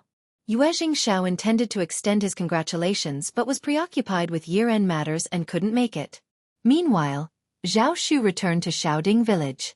With no elders in his family to answer to, he could stay in Xiaoding village for as long as he pleased. Though engaged to Tao Tao, staying in her house was now deemed inappropriate. Instead, arrangements were made for him to stay with the land officer's family at night. Recognizing the potential for gossip and the importance of safeguarding Tao Tao's reputation, it was decided that they would not reside together under the same roof, despite their innocence. There was no need for explanation. Zhao Shu's arrangement to reside in the land officer's house proved highly convenient and spared him from potential trouble. The land officer's family, esteemed and respected in the community, readily welcomed Zhao Shu into their home. Delighted by the unexpected good fortune, they treated him with warmth and hospitality, assigning him the best room in the house. Grateful for their hospitality, Zhao Shu took it upon himself to refurbish his living quarters, investing in new furniture and even enhancing the courtyard with flat green bricks to alleviate mud issues during rainy weather. Not stopping there, he also upgraded the house's interior, replacing old curtains and rejuvenating the overall appearance. With his generosity extending beyond mere lodging, Zhao Shu frequently treated the land officer's family to various delicacies, further solidifying their bond and earning their admiration. His gracious demeanor, combined with his wealth and humility, endeared him even more to the land officer's family. They considered themselves fortunate to host such a noble and benevolent young master, remarking on Tao Tao's good fortune. However, as news of Zhao Shu's generosity reached the ears of other family members, discontent began to brew among the second and third sections of the Xiao family. The third branch, particularly, felt that Zhao Shu should stay with them instead. After all, their Lu Lang was a scholar, knowledgeable and capable of engaging Zhao Shu in meaningful conversations. Moreover, they emphasized their familial connection, expecting him to choose their household over the land officers. However, Ms. Fong, Zhao Shu's mother-in-law, dismissed their suggestion, expressing concern about potential gossip if Zhao Shu were to move in before marriage. She pointed out that their grandson, Xiaoji, was still unmarried, and having Zhao Shu reside with them could lead to unwarranted rumors. Ms. Ma, from the third branch, was incensed by Ms. Fang's response. Meanwhile, the second section of the family distanced themselves from the situation, showing little interest or concern. As for the land officer's family, while they had no unmarried daughters, the wife and eldest daughter-in-law's relatives seemed eager to send a girl to stay with them, likely with matchmaking intentions in mind.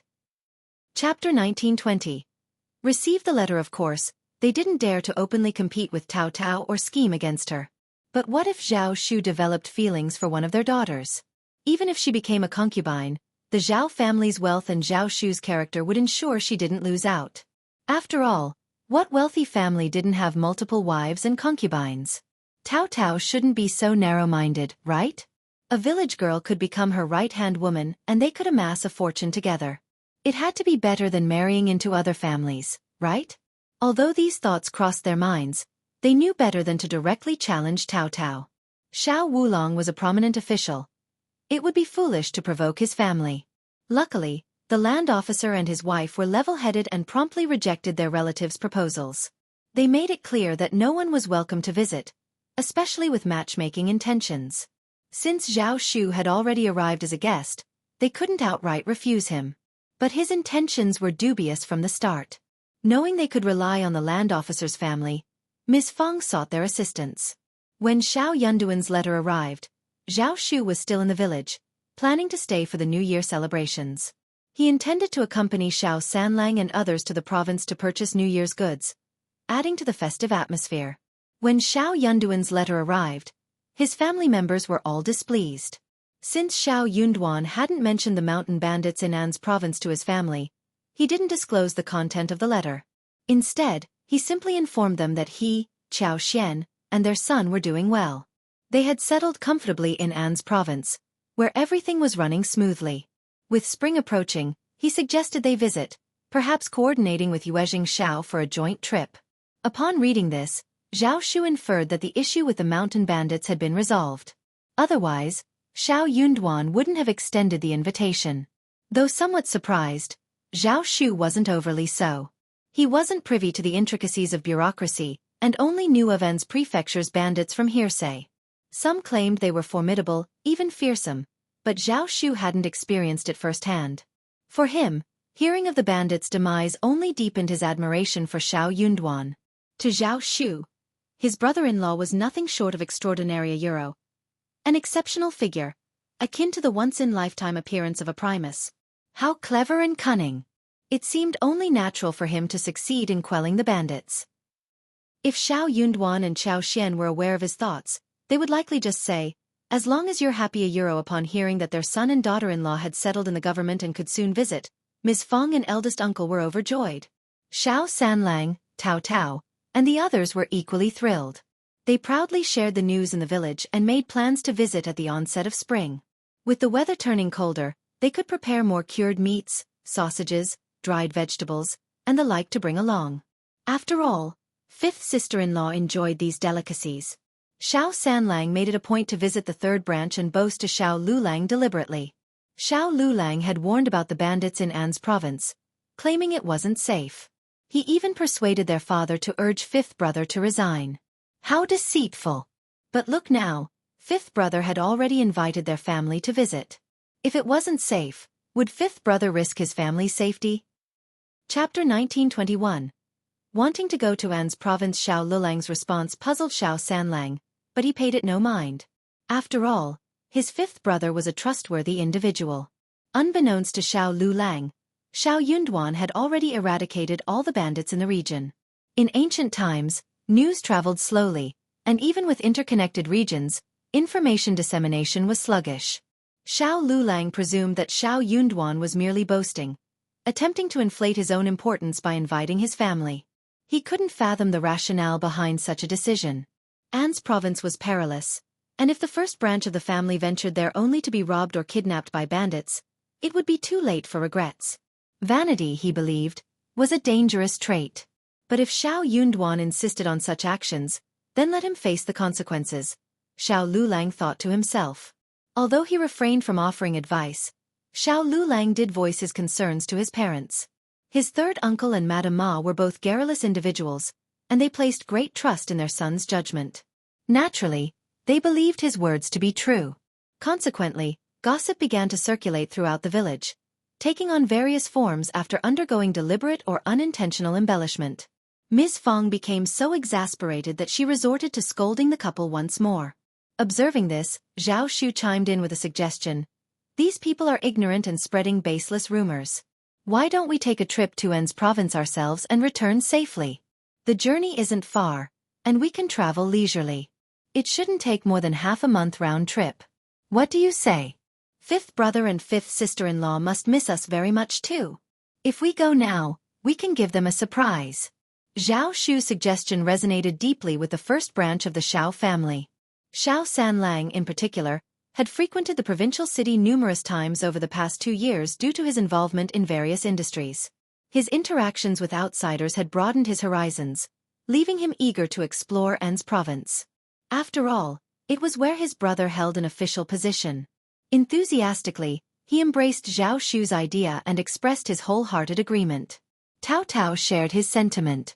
She longed to reunite with her fifth brother and fifth sister-in-law. Ms. Feng harbored a similar desire, yearning to meet her grandson whom she had never seen before. Despite her numerous children and grandchildren, there was a special place in her heart for her son's offspring.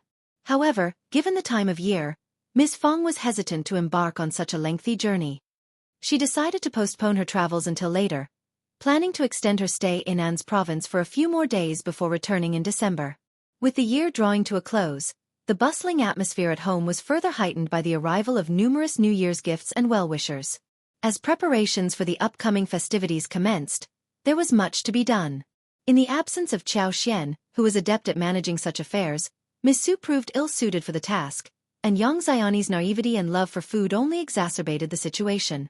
Ms. Feng, recognizing the need for someone capable to represent the family, enlisted Zhao Shu to accompany Xiao Sanlang and Yang Xiaoni on a trip to An's province to visit Anan on behalf of the family. They would also bring gifts for the occasion, although they had yet to prepare the cured meat. However, they reasoned that it could be brought over after the new year. Xiao Sanlang and Yang Xiaoni were elated at the prospect of the journey, anticipating the culinary delights that awaited them in An's province. With the convenience of traveling in a wagon accompanied by their servants, they looked forward to indulging in the local delicacies unavailable back home. Chapter 1922. Departure. As for Tao Tao, Ms. Feng did not let her go. She and Zhao Shu were not married yet. How could she go? Ms. Feng placed her trust in her daughter and son, as well as in Zhao Shu's judgment. However, she was aware that others might not share the same confidence. In their village, Zhao Shu and Tao Tao could move about freely during the day, with people often accompanying them as they went about their activities. Occasionally, they would steal moments alone together, but as long as they were discreet, it went unnoticed. Their engagement provided a level of social acceptance for their interactions. However, venturing far from home presented a different scenario. It was natural for others to question the innocence of their relationship. Despite their engagement, any perceived impropriety could tarnish Tao Tao's reputation, with potential consequences for her social standing and marital prospects. Ms. Feng delicately conveyed her concerns to Tao Tao, who blushed with embarrassment and apprehension. She understood the implications and felt ashamed of the potential repercussions.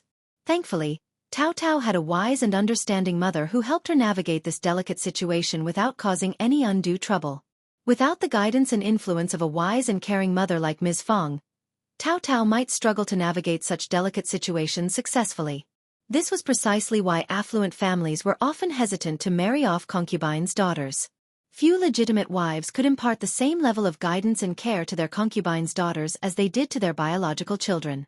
As for the concubine's daughter, her upbringing and demeanor were often subject to speculation. While it was possible for a concubine's daughter to possess admirable qualities, the likelihood was slim. Zhao Shu couldn't help but feel frustrated after Ms. Fang's subtle reminder. It seemed like they were inadvertently causing themselves trouble. But then, he realized that accommodating his mother-in-law's wishes might ultimately benefit them in the long run. Besides, he could use this opportunity to show his affection for Tao Tao. So, he discreetly asked Tao Tao what she desired. He planned to bring it back for her, along with a heartfelt confession about his reluctance to be apart from her. With their preparations in order, Xiao Sanlang, Zhao Shu, and Tao Tao embarked on their journey to An's, laden with a plethora of local delicacies and specialties. The three of them were young and strong, so they did not need to deliberately slow down on the way. They arrived at Yuzhong Province City that day and stayed for a night. The next morning, they set off from Yuzhong Province City. On the fourth day, at about 4 in the afternoon, they entered An's. As Xiao Sanlang, Yang Xiaoni, and their entourage entered An's province, they couldn't help but marvel at its size, dwarfing their hometown of Heshan County. Despite the sparse population, they couldn't shake off their sense of awe. This was where their fifth brother wielded authority as an official, and every corner seemed to reflect his competence and prowess. They couldn't help but feel a surge of pride in his accomplishments. Meanwhile, back at home, Qiao Xian and Xiao Yunduan were immersed in a discussion about hot pot. Qiao Xian instructed Li Xia and Li Qiu to prepare an array of dishes for dinner, taking advantage of the abundance of mushrooms available in the mountains of An's province during the season. With plans to cook a sumptuous hot pot featuring a rich chicken and abalone broth, they also intended to incorporate various types of mushrooms for added flavor. Additionally, they planned to serve thinly sliced mutton, shrimp balls, fish balls, and fresh vegetables to complement the meal. As Xiao Xian and Xiao Yunduan enjoyed their hot pot feast, the East Yard buzzed with activity, as Lixia and the others prepared their own hot pot spread, ensuring a lively atmosphere for all. Chapter 1923. Family meets. The chicken and abalone soup had been prepared, and various dishes were in the process of being readied. Just then, Zhao Shu, Xiao Sanlang, Yang Xiaoni, and the others arrived. Ever since Zhao Shu got engaged to Tao Tao, he couldn't contain his excitement to announce to the world that he was soon to be the brother-in-law of the Lord of the Prefect. Additionally, being both generous and handsome, Zhao Shu knew he would be warmly received wherever he went. Upon Zhao Shu's arrival, he was filled with joy. With a radiant smile, he eagerly ushered them in and promptly dispatched someone to inform the Lord and Lady of the Prefect. The message arrived so swiftly that Zhao Shu didn't even have the chance to inform them of Xiao Sanlang and Yang Xiaoni's presence. However, Xiao Sanlang and Yang Xiaoni paid no heed to the oversight. In fact, they planned to surprise Xiao Xian and Xiao Yunduan themselves. And indeed, when Xiao Xian and Xiao Yunduan caught sight of Xiao Sanlang and Yang Xiaoni entering with Zhao Shu, they were both taken aback. Fifth brother. Fifth sister-in-law. Fifth brother. Fifth sister-in-law. They ran towards Xiao Xian and Xiao Yunduan happily. Only then did Xiao Xian and Xiao Yunduan snap out of their daze. It wasn't a dream. Their family was truly here. Third brother. Third sister-in-law. Ah, finally we get to see you both. This is wonderful. Fifth brother has truly become an esteemed official. He's transformed. Just look at him, so commanding. He outshines even the county magistrate of our Hashan County. Ha ha ha. And fifth sister-in-law, you're more beautiful than ever. And this must be Anan, isn't she? Such a handsome lad. Come, let me give you a hug. Xiao Xian and Xiao Yunduan reciprocated with smiles. What brings you here? Why didn't you send word ahead? Father, mother, how have you been? How are things back home? Where's Tao Tao? What's she up to these days? How's the village school? Are the children learning well? How's Junyan? How are our businesses faring? Is everything all right at home? Some asked questions, some provided answers, and some remained silent. Laughter and conversation filled the air until gradually quieting down. Seizing the moment, Zhao Shu interjected with a smile. Third brother, third sister-in-law were here now. We'll be staying with fifth brother and sister-in-law for a few days. We'll have plenty of time to catch up. Please, don't worry. You're absolutely right, Xiao Xian replied with a grin. You must be weary from the journey. Freshen up, have a cup of tea to unwind. We didn't anticipate our sudden arrival, so the guest room may not be prepared, but it's usually well kept. You're welcome to stay there. Please, make yourselves at home. Yang Xiaoni chuckled. Fifth sister-in-law, you're too kind. We farmers aren't so particular, especially among family. Anywhere here is better than elsewhere. They all shared a hearty laugh. Xiao Xian ordered Li Xiao and Li Qiu to take Xiao Sanlang and Zhao Shu to the guest room and said with a smile, You should have dinner soon. What a coincidence. We are going to eat hot pot tonight, and we have prepared a lot of ingredients. Really? That's great. As expected, we're in luck. Haha. I'm fine with other things, but I want your cooking. Me too. Xiao Sanlang and Yang Xiaoni were both gluttons, but even Zhao Shu was looking forward to it. Chapter 1924. Reunion. Fifth sister-in-law's culinary skills were unparalleled. Of course, Tao Tao's culinary skills were also very good. She would never get tired of it. The three of them did not rest for long. Before Xiao Xian and Xiao Yunduan asked for them, they arrived. The servants who followed them did not ask them to serve them. Someone led them down to entertain them. Xiao Yunduan and Xiao Xian were still talking, which was a pleasant surprise for them. Seeing them, Xiao Xian smiled. I was about to ask someone to call you, but you are here, which saves us the trip. Yang Xiaoni smiled. I miss your cooking so much. They all laughed. Soon, the hot pot was ready, accompanied by an array of side dishes. However, a notable change occurred. The dishes were now served on large communal plates, reflecting the growing number of diners gathered around. As more people joined, the atmosphere became increasingly vibrant. Xiao Xian, accustomed to preparing the Mandarin duck pot for every hot pot meal, continued the tradition. Today was no different to Euro. Half of the pot was spicy, while the other half was delectable. Seated together, everyone eagerly anticipated the feast. Thin slices of mutton sizzled as they were immersed in the pot, quickly changing color. Prawn balls, small and pristine white, bobbed alongside, while the thinly sliced pork belly, resembling a cicada's wing, unfurled and cooked to perfection. Each bite, dipped in sauce, was a savory delight. The group conversed and laughed well into the late hours of the night, savoring the informal hot pot gathering. Before retiring to bed, they exchanged stories and laughter, holding each other close. With a wistful smile, Xianxia expressed her longing for Shaoding village. She missed her family and her businesses dearly. After all, they were her first endeavors, her initial steps toward success. A treasure far more precious than vast estates and fertile lands elsewhere. So did Ms. Fong and Tao Tao. Xianxia had always held deep gratitude towards Ms. Fong, recognizing her as the epitome of a reasonable mother-in-law. In contrast, the mere thought of Ms. Niu or Ms. Ma evoked a sense of disgust within her. Ms. Fong stood out for her lack of concern over Xiaoxian's dowry or any pressure to secure a concubine for her son. Despite facing ridicule from villagers for purchasing barren lands, including the rocky expanse behind her own property, Ms. Fong remained unfazed. While others like Ms. Niu and Ms. Ma mocked her behind her back, Xiaoxian's mother-in-law stood by her side, unwavering in her support. Every detail remained etched in Xiaoxian's memory.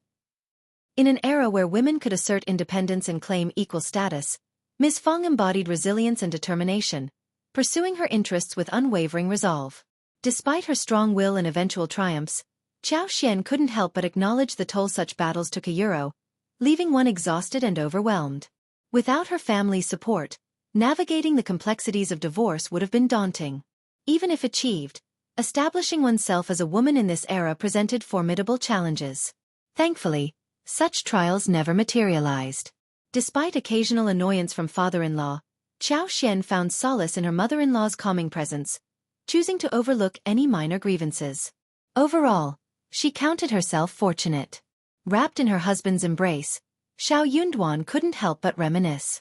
Since departing for his post in the capital, 3 years had passed without a return home. Although now in proximity, his obligations as an imperial court official tethered him to his duties, allowing little leeway for personal matters. Chapter 1925. Missing. Luckily, they were within reach, making it convenient for them to visit. If his wife wished to return home, the journey would be easily manageable. Xiao Yunduan grinned. Just wait a bit. Tao Tao's wedding is set for next spring. You'll have the perfect opportunity to return then. With the pleasant spring weather, you could extend your stay here a few more days. Xiaoxian shared the sentiment, readily agreeing with a smile.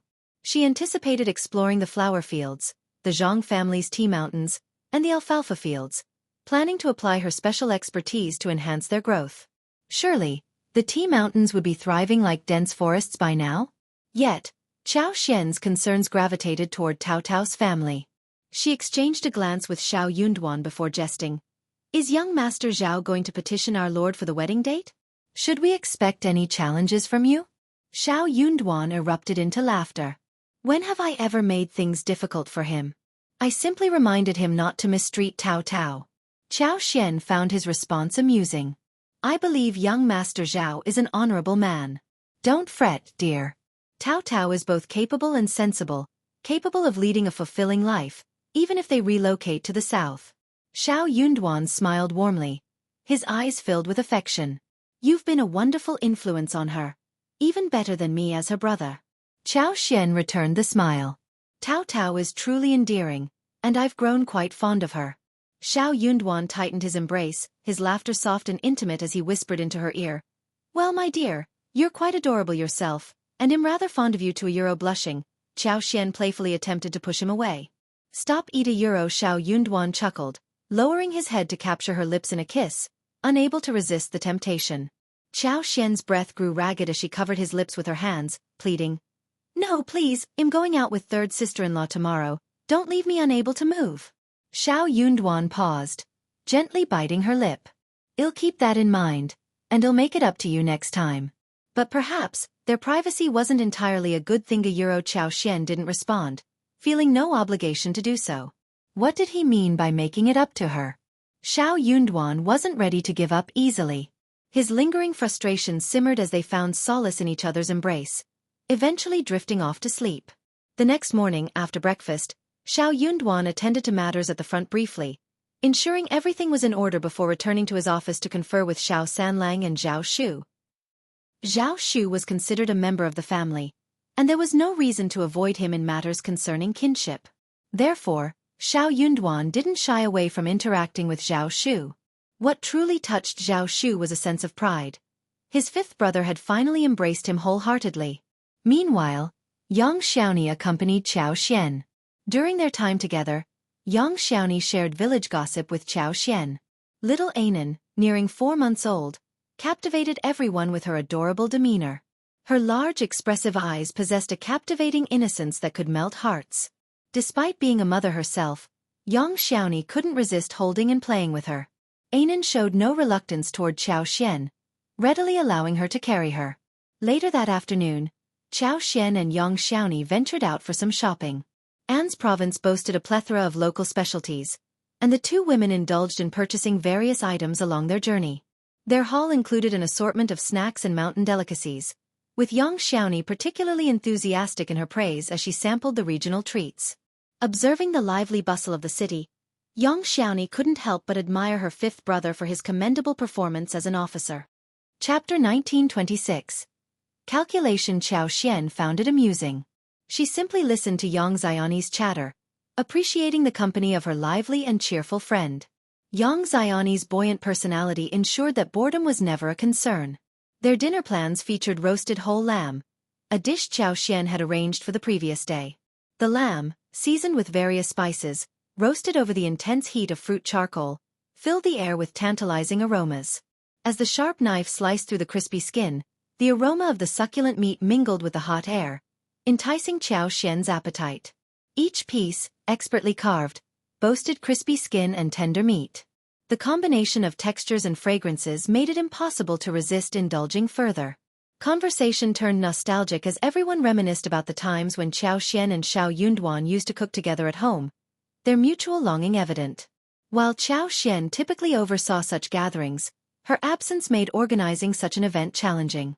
Despite the family's financial stability and Ms. Fang's generosity in providing meat for every meal €1, ranging from chicken, duck, and goose to pork, mutton, fish, and shrimp €1, she seldom arranged for whole lamb, barbecue, or hot pot. After all, maintaining a simple hassle-free lifestyle was preferable. Only Qiao Xian would be bothered by this. The following day, Qiao Xian and Xiao Yunduan guided their guests to view the properties they had acquired in the area. Liuhe Fort remained too distant, and their professional commitments prevented a visit there. Upon returning from the mountains, both Yang Xiaoni and Xiao Sanlang were visibly impressed, a sentiment shared by Zhao Shu. Fifth brother and fifth sister-in-law's capabilities were truly remarkable. They possessed a knack for transforming barren landscapes into enchanting marvels. Contemplating the success of the flower fields and perfume workshop they had developed together, Zhao Shu felt inspired to consider purchasing wasteland in An's province for reclamation and cultivation. He pledged to follow in their footsteps, confident he wouldn't fall short. After spending 8 days in An's province, the group faced the encroaching chill of mid-November. With the new year approaching, they reluctantly bid their farewells, unable to prolong their stay any further.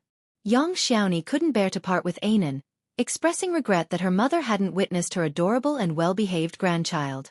It was evident that Yang Xiaoni cherished Anan deeply. Observing Yang Xiaoni's affection, Qiao Xian couldn't help but feel pleased. Despite having her own son, Yang Xiaoni displayed no fear of Anan encroaching on her grandmother's affection. Qiao Xian admired her sister-in-law's open-mindedness. Indeed, Zhao Shu had approached Xiao Yunduan regarding the wedding date. However, Xiao Yunduan didn't deem it appropriate for his parents to make the decision. Preferring a collaborative approach, he advised Zhao Shu to confer with his own parents. Once a date was agreed upon, Xiao Yunduan promised to inform them via letter. While Xiao Yunduan couldn't return home, Qiao Xian could make the journey, and she planned to bring Anan along to meet the family. Zhao Shu's joy knew no bounds. With a radiant smile he exclaimed, "Thank you, fifth brother." He eagerly revealed that he had nearly finalized discussions with his in-laws. The wedding date was set for February of the following year. Coincidentally, as the weather grew warmer each day and with the spring plowing season yet to commence, everyone found themselves with ample free time. Zhao Shu had already procured a spacious residence in Heshan County, nearing completion of its renovation. Betrothal gifts from Jiangnan had been steadily transported over. They were poised to formally present the betrothal gifts before the new year. When the time arrived, the wedding would take place in Heshan County. After accompanying Tao Tao back to her ancestral home 3 times, they would proceed to Zhao Shu's ancestral home to pay respects to her ancestors. Chapter 1927. Plotting for a long time. Zhao Shu talked non-stop, explaining the series of arrangements. It could be seen that this person had been plotting for a long time and had a plan. Xiao Yunduan found himself at a loss for words. He teetered between laughter and tears, though he couldn't deny the touch of sentimentality that Zhao Shu's words evoked. Deep down, Xiao Yunduan acknowledged Zhao Shu's genuine affection for Tao Tao, even if he wouldn't openly admit it. Xiao Yunduan's lack of objection to Zhao Shu's plans signified his tacit approval. However, the distance between Jiangnan and Heshan County posed a logistical challenge. While it would be relatively easy for Tao Tao to visit Xiao Xian and himself in the future, returning to Xiaoding village would prove more cumbersome. This realization left Xiao Yunduan feeling a tinge of sadness. Similarly, Yang Xiaoni was reluctant to part ways with Xiao Xian. She continually reminded her friend to bring Anan home as soon as the weather warmed after the new year. The longing for their presence at home, especially for Anan, was palpable. Moreover, the prospect of returning to the mountains ignited Xiao Xian's excitement. The mountains held a special allure, promising joy and adventure. Yet, amidst the anticipation, thoughts of Qi lingered, casting a melancholic shadow over her spirits. Yang Xiaoni's emotional outburst, verging on tears, both saddened and amused Xiao Xian. With a gentle smile, she acquiesced and gently urged them to depart. As they bid farewell, the realization dawned that the capital lay thousands of kilometers away from An's province, underscoring the vast distance separating them. Under ordinary circumstances, the authorities in the capital wouldn't bother with a remote and seemingly inconsequential region like An's province. The banditry issue in An's province was severe, yet it largely went unnoticed by the capital's elite. Given the considerable distance between them, the question remained: could the bandits of An's prefecture truly pose a threat to the capital? As long as rebellion wasn't raised, and casualties remained minimal, the imperial court showed little interest. However, An's province held significance due to Xiao Yunduan's involvement, drawing attention from various quarters. Xiao Yunduan's eradication of all bandits in Anzhou sent shockwaves to the capital upon its dissemination. The court was astounded by Lord Xiao's multifaceted capability. He demonstrated not only academic prowess but also adeptness in combating banditry. His mastery of both scholarly and martial arts disciplines was unparalleled. For over a decade, the banditry issue had plagued An's province. Yet, in a short span, Lord Xiao managed to resolve it. The news left many incredulous. Who would have dared to doubt Lord Xiao's abilities now? Those who anticipated Lord Xiao's failure, waiting for him to falter and seek refuge back in the capital, found themselves deeply embarrassed by his remarkable achievements. Upon learning of these developments, Tian Shanshan was overcome with excitement, unable to sleep the entire night. Her mind raced, her heart ablaze with fervor. Clutching her chest, her flushed face and shining eyes betrayed her exhilaration. Lost in a daze, she wore a blissful, intoxicated smile. Her instincts had proven correct. She had never doubted his capability. Even in the remoteness of exile, he remained resolute and formidable. His unwavering confidence and tenacity yielded remarkable results. No one else could compare. The more Tian Shanshan dwelled on it, the more impassioned she became. The peculiar sense of pride and admiration nearly overwhelmed her, engulfing her in happiness. Yet, thoughts of Xiao Xian tempered Tian Shanshan's fervor, gradually chilling her once heated heart.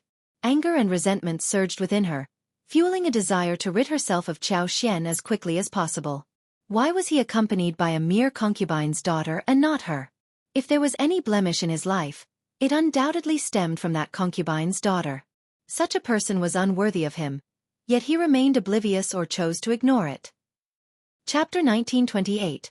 She won't give up. Tian Shanshan harbored doubts about Xiao Xian's true feelings for Xiao Yunduan.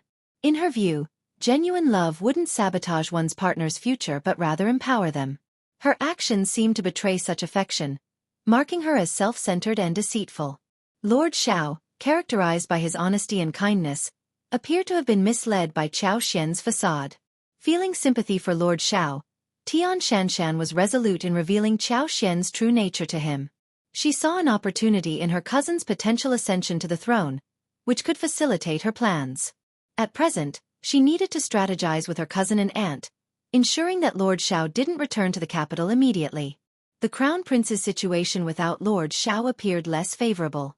He seemed to regress to a time of insignificance, lacking the Emperor's full approval despite not facing explicit disapproval either. This contrasted starkly with the prior praise he received from the Emperor. At such a crucial juncture, any further misstep by the Crown Prince would undoubtedly enrage the Emperor. The Crown Prince couldn't contain his elation upon hearing of Xiao Yunduan's successful eradication of the bandits. His trust in the character of the person he admired swelled within him. True worth, like gold, retains its brilliance even when relegated to obscurity. Excitement radiated from the Crown Prince as he commended Xiao Yunduan, oblivious to the subtle exchanges and stiff expressions among his retinue. Yet, not everyone shared in the Crown Prince's jubilation. Among those already envious of Xiao Yunduan, schadenfreude prevailed upon his departure. However, his unexpected ascent to great heights within a short span and subsequent fame in the capital incensed them, defying their expectations. Some of the elder Confucians, while not harboring jealousy towards Xiao Yunduan, held reservations about his demeanor. They perceived him as too hot-headed, still lacking the maturity that comes with age and experience. Despite his contributions to the Crown Prince, his increasing arrogance and tendency to storm off over trivial matters left them anticipating his eventual stumble outside the capital, hoping it would humble him into genuine growth and refinement. In their private discussions, they unanimously shared these sentiments, yet reality diverged from their expectations, leaving them feeling slighted and their authority undermined. The Crown Prince's endorsement of Xiao Yunduan only exacerbated their discomfort. While some secretly admired Xiao Yunduan, they maintained a cautious distance, offering only sighs of sympathy behind his back and, if circumstances permitted, discreetly providing information. However, they refrained from openly advocating for him, opting instead to remain passive observers. At best, they would choose silence. Unaware of this undercurrent, the Crown Prince considered Xiao Yunduan and his advisors as kin, all part of his inner circle. Upon complimenting Xiao Yunduan, the Crown Prince surveyed the assembly and posed with a smile.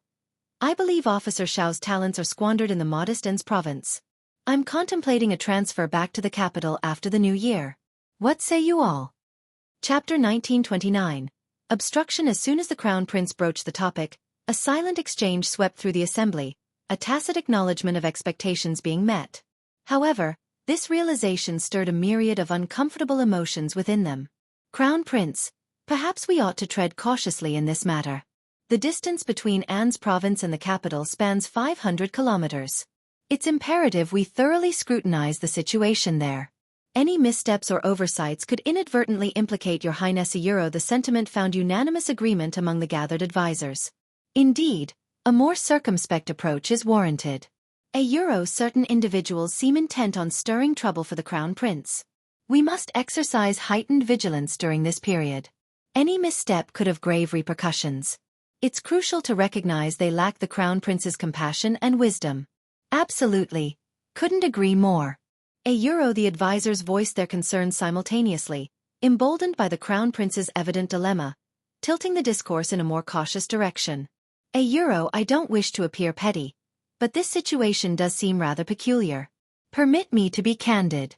Despite the dispatch of an imperial army, Lord Xiao's return empty-handed remains confounding. How much time has elapsed? It strains belief. Forgive my curiosity.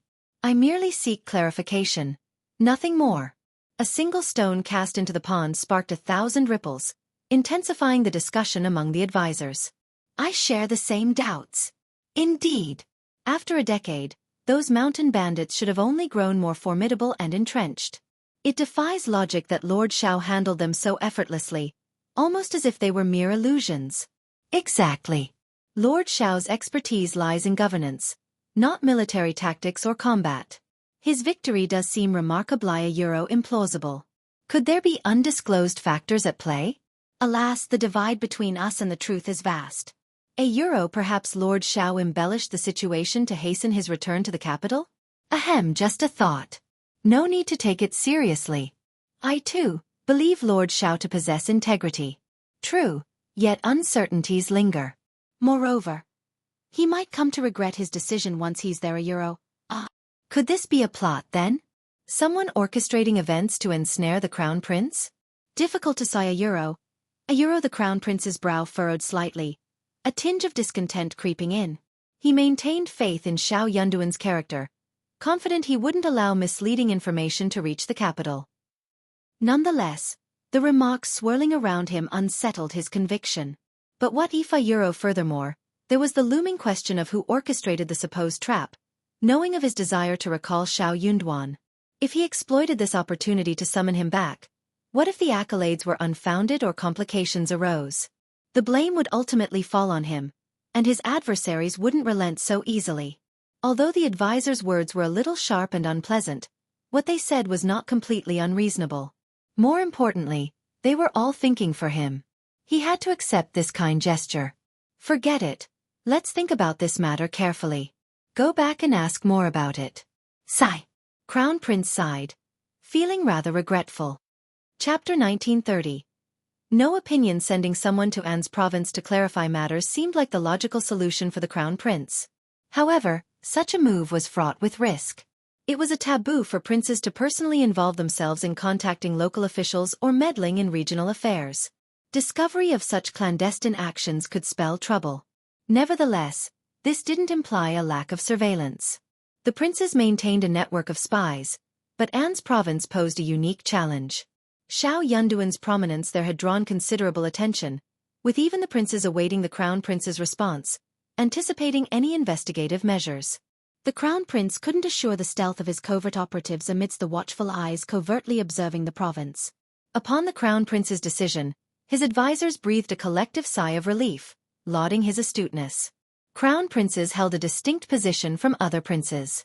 With careful governance and avoidance of missteps, their status remained steadfast. Their primary concern was ensuring the Crown Prince's stability, thwarting any opportunity for rival princes to undermine him. Amidst the turmoil, the Crown Prince clung to the belief that perseverance would eventually yield clarity and success. Indeed, many of his advisors harbored reservations about Xiao Yunduan's methods, perceiving them as needlessly provocative. The Crown Prince, akin to precious porcelain, stood in stark contrast to the clay pots represented by rival princes. Engaging in direct confrontation would only disadvantage him. Why bother? They reasoned. Through patience and magnanimity, he could cultivate a reputation of benevolence and generosity. Yet, some envious advisors feared the Crown Prince might rescind his decision, engaging in clandestine discussions to sway him. Even the princess consort, privy to the machinations of court gossip, urged caution. She lamented the derogatory remarks circulating about the Crown Prince's reliance on Lord Xiao's achievements, and the perceived need to entreat his return before confirmation from An's province. Her indignation was palpable. How dare they? Since when does the Crown Prince need to supplicate a courtier? I find their words intolerably. Upon hearing her report, the Crown Prince's discomfort was evident, his cheeks flushing with embarrassment. Though he could deceive others, he couldn't deceive himself. Regret gnawed at him for letting Xiao Yunduan slip away. Indeed, it was undeniable that there were no notable accomplishments or commendable deeds to earn his father's praise. Occasionally, the Crown Prince found himself pondering the hypothetical scenario where Xiao Yunduan remained by his side. The conclusion was invariably bleak. Had Xiao Yunduan not departed, circumstances would have unfolded differently. Such musings remained confined within the Crown Prince's heart. He would never vocalize them. Yet, the rumor echoing his inner turmoil struck a raw nerve, fueling his anger and frustration. Consequently, summoning Xiao Yunduan back to the capital was out of the question. To do so would inadvertently validate the rumors circulating about his reliance on Xiao Yunduan.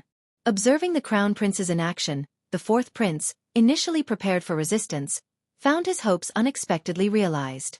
The province would be spared from further upheaval.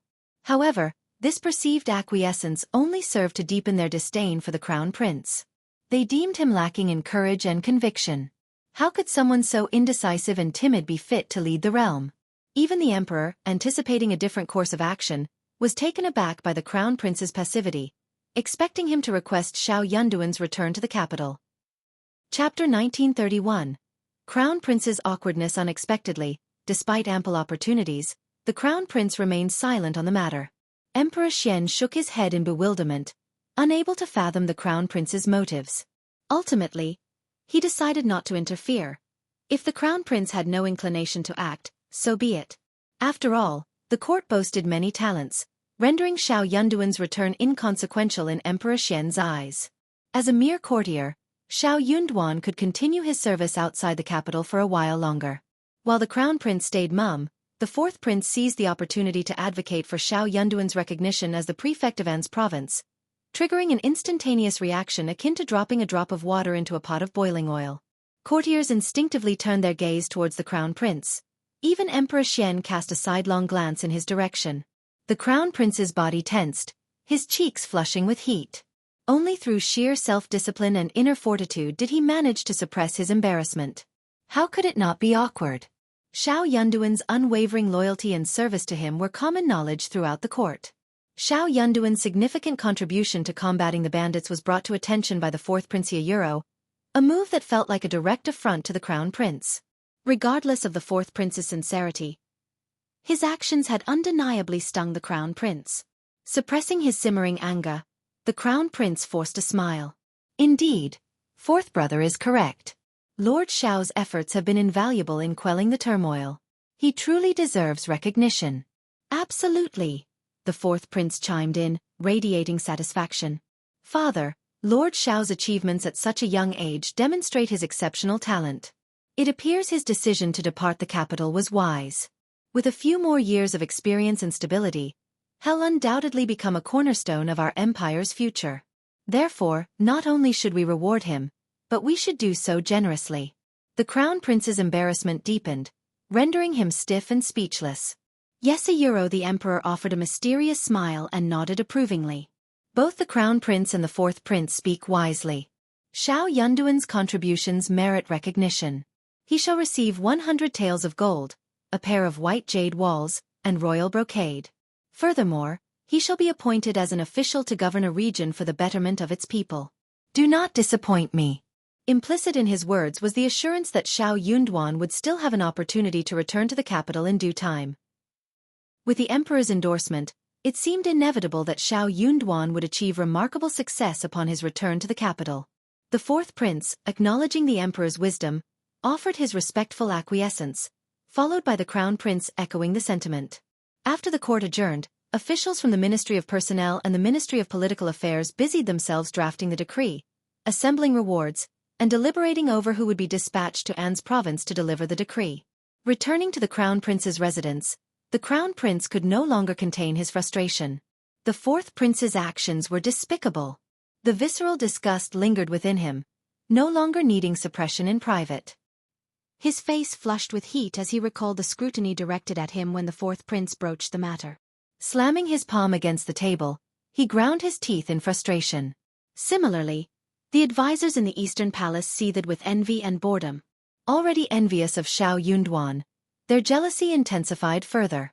What had Xiao done to warrant such favor? The fourth prince audaciously claimed credit for him, and yet the emperor refrained from verifying the situation in An's province, instead rewarding him outright. Though absent from the capital, Xiao Yunduan remained in the spotlight, exacerbating their sense of inadequacy. How could they not feel resentful? It rendered them feeling utterly impotent and irrelevant. Chapter 1932. I don't believe it, but I have suspicions. As discussions surrounding Xiao Yunduan proliferated within the crown prince's vicinity, suspicion began to gnaw at him. He entertained the notion that Xiao Yunduan might be colluding with the fourth prince, or worse, had defected to his side. After all, why else would the fourth prince advocate for him so vehemently? It seemed utterly illogical. Yet, the crown prince couldn't bring himself to believe it. While others might be unaware, he knew firsthand the extent of the fourth prince's past transgressions, nearly causing harm to Qiao Xian. Given this history, Xiao Yunduan would never align himself with the fourth prince. Moreover, he trusted Xiao Yunduan's integrity. He was not one to betray his principles. However, a lingering unease lingered within him. Despite his trust in Xiao Yunduan, he couldn't shake off the resentment he harbored towards the fourth prince. Though unspoken, the grudge weighed heavily on his heart. Yet, He refused to let this cloud his judgment and reject the fourth prince's well-intentioned gestures out of spite. Perplexed, the crown prince couldn't comprehend the fourth prince's fixation on Ms. Qiao. Wasn't she doing well now? Their past should be behind them. Why was the fourth prince so fixated and vindictive about a woman? In essence, the crown prince dismissed the rumors regarding Xiao Yunduan but remained suspicious nonetheless. The princess consort was incensed upon learning of the situation in court. Addressing the crown prince, she vented her frustrations, questioning Xiao Yunduan's motives and expressing disbelief at the fourth prince's advocacy for him. To her, it seemed inexplicable and concerning. She voiced her doubts about whether Xiao Yunduan remained the same person they once knew, given the distance and lack of communication. She urged the crown prince not to dwell on Xiao Yunduan's actions, dismissing him as unworthy of the crown prince's generosity. Merely a minister, she reasoned. He had no right to throw tantrums in the crown prince's presence. Instead, she encouraged the crown prince to focus on the upcoming spring quarter examination, assuring him of the abundance of talented individuals awaiting discovery. The crown prince, swayed by the princess consort's words, found himself growing increasingly displeased with Xiao Yunduan. Reflecting on the princess consort's counsel, he couldn't help but smile. Indeed, the spring quarter examination was imminent, offering an opportunity to recruit fresh talent. With the empire teeming with potential, there was no shortage of options. Meanwhile, in An's province, Chao Xian and Xiao Yunduan enjoyed a newfound sense of ease. With worries lifted, they approached their tasks with renewed vigor. Chao Xian revisited Liuhe Fort, where Xianxia, Lu Fu, Jianghu, and their cohorts had already made remarkable progress in repairing the roads. Recognizing the importance their master placed on infrastructure, they spared no effort in their endeavors. With a well-constructed road, they anticipated numerous benefits in the future and thus invested significant resources and manpower into its completion. As Chao Xian's wagon traversed the newly flattened and spacious terrain, it provided a significant improvement over the previous bumpy path, offering substantial relief to the province. While slightly longer, the smoother route allowed for faster travel, cutting the time in half compared to walking. Once a notorious bandit stronghold, Liuhe Fort had undergone a remarkable transformation into Liuhe Manor. The landscape bore little resemblance to its former state. Many of the dilapidated structures and defensive barriers on the mountainside had been dismantled, making way for expansive and orderly courtyards. Should Chao Xian and Xiao Yunduan choose to inspect the area, they would find comfortable accommodations awaiting them, with a vantage point affording panoramic views of the surroundings. Construction was also underway at the foot of the mountain, where the foundations of a new manor were rapidly taking shape.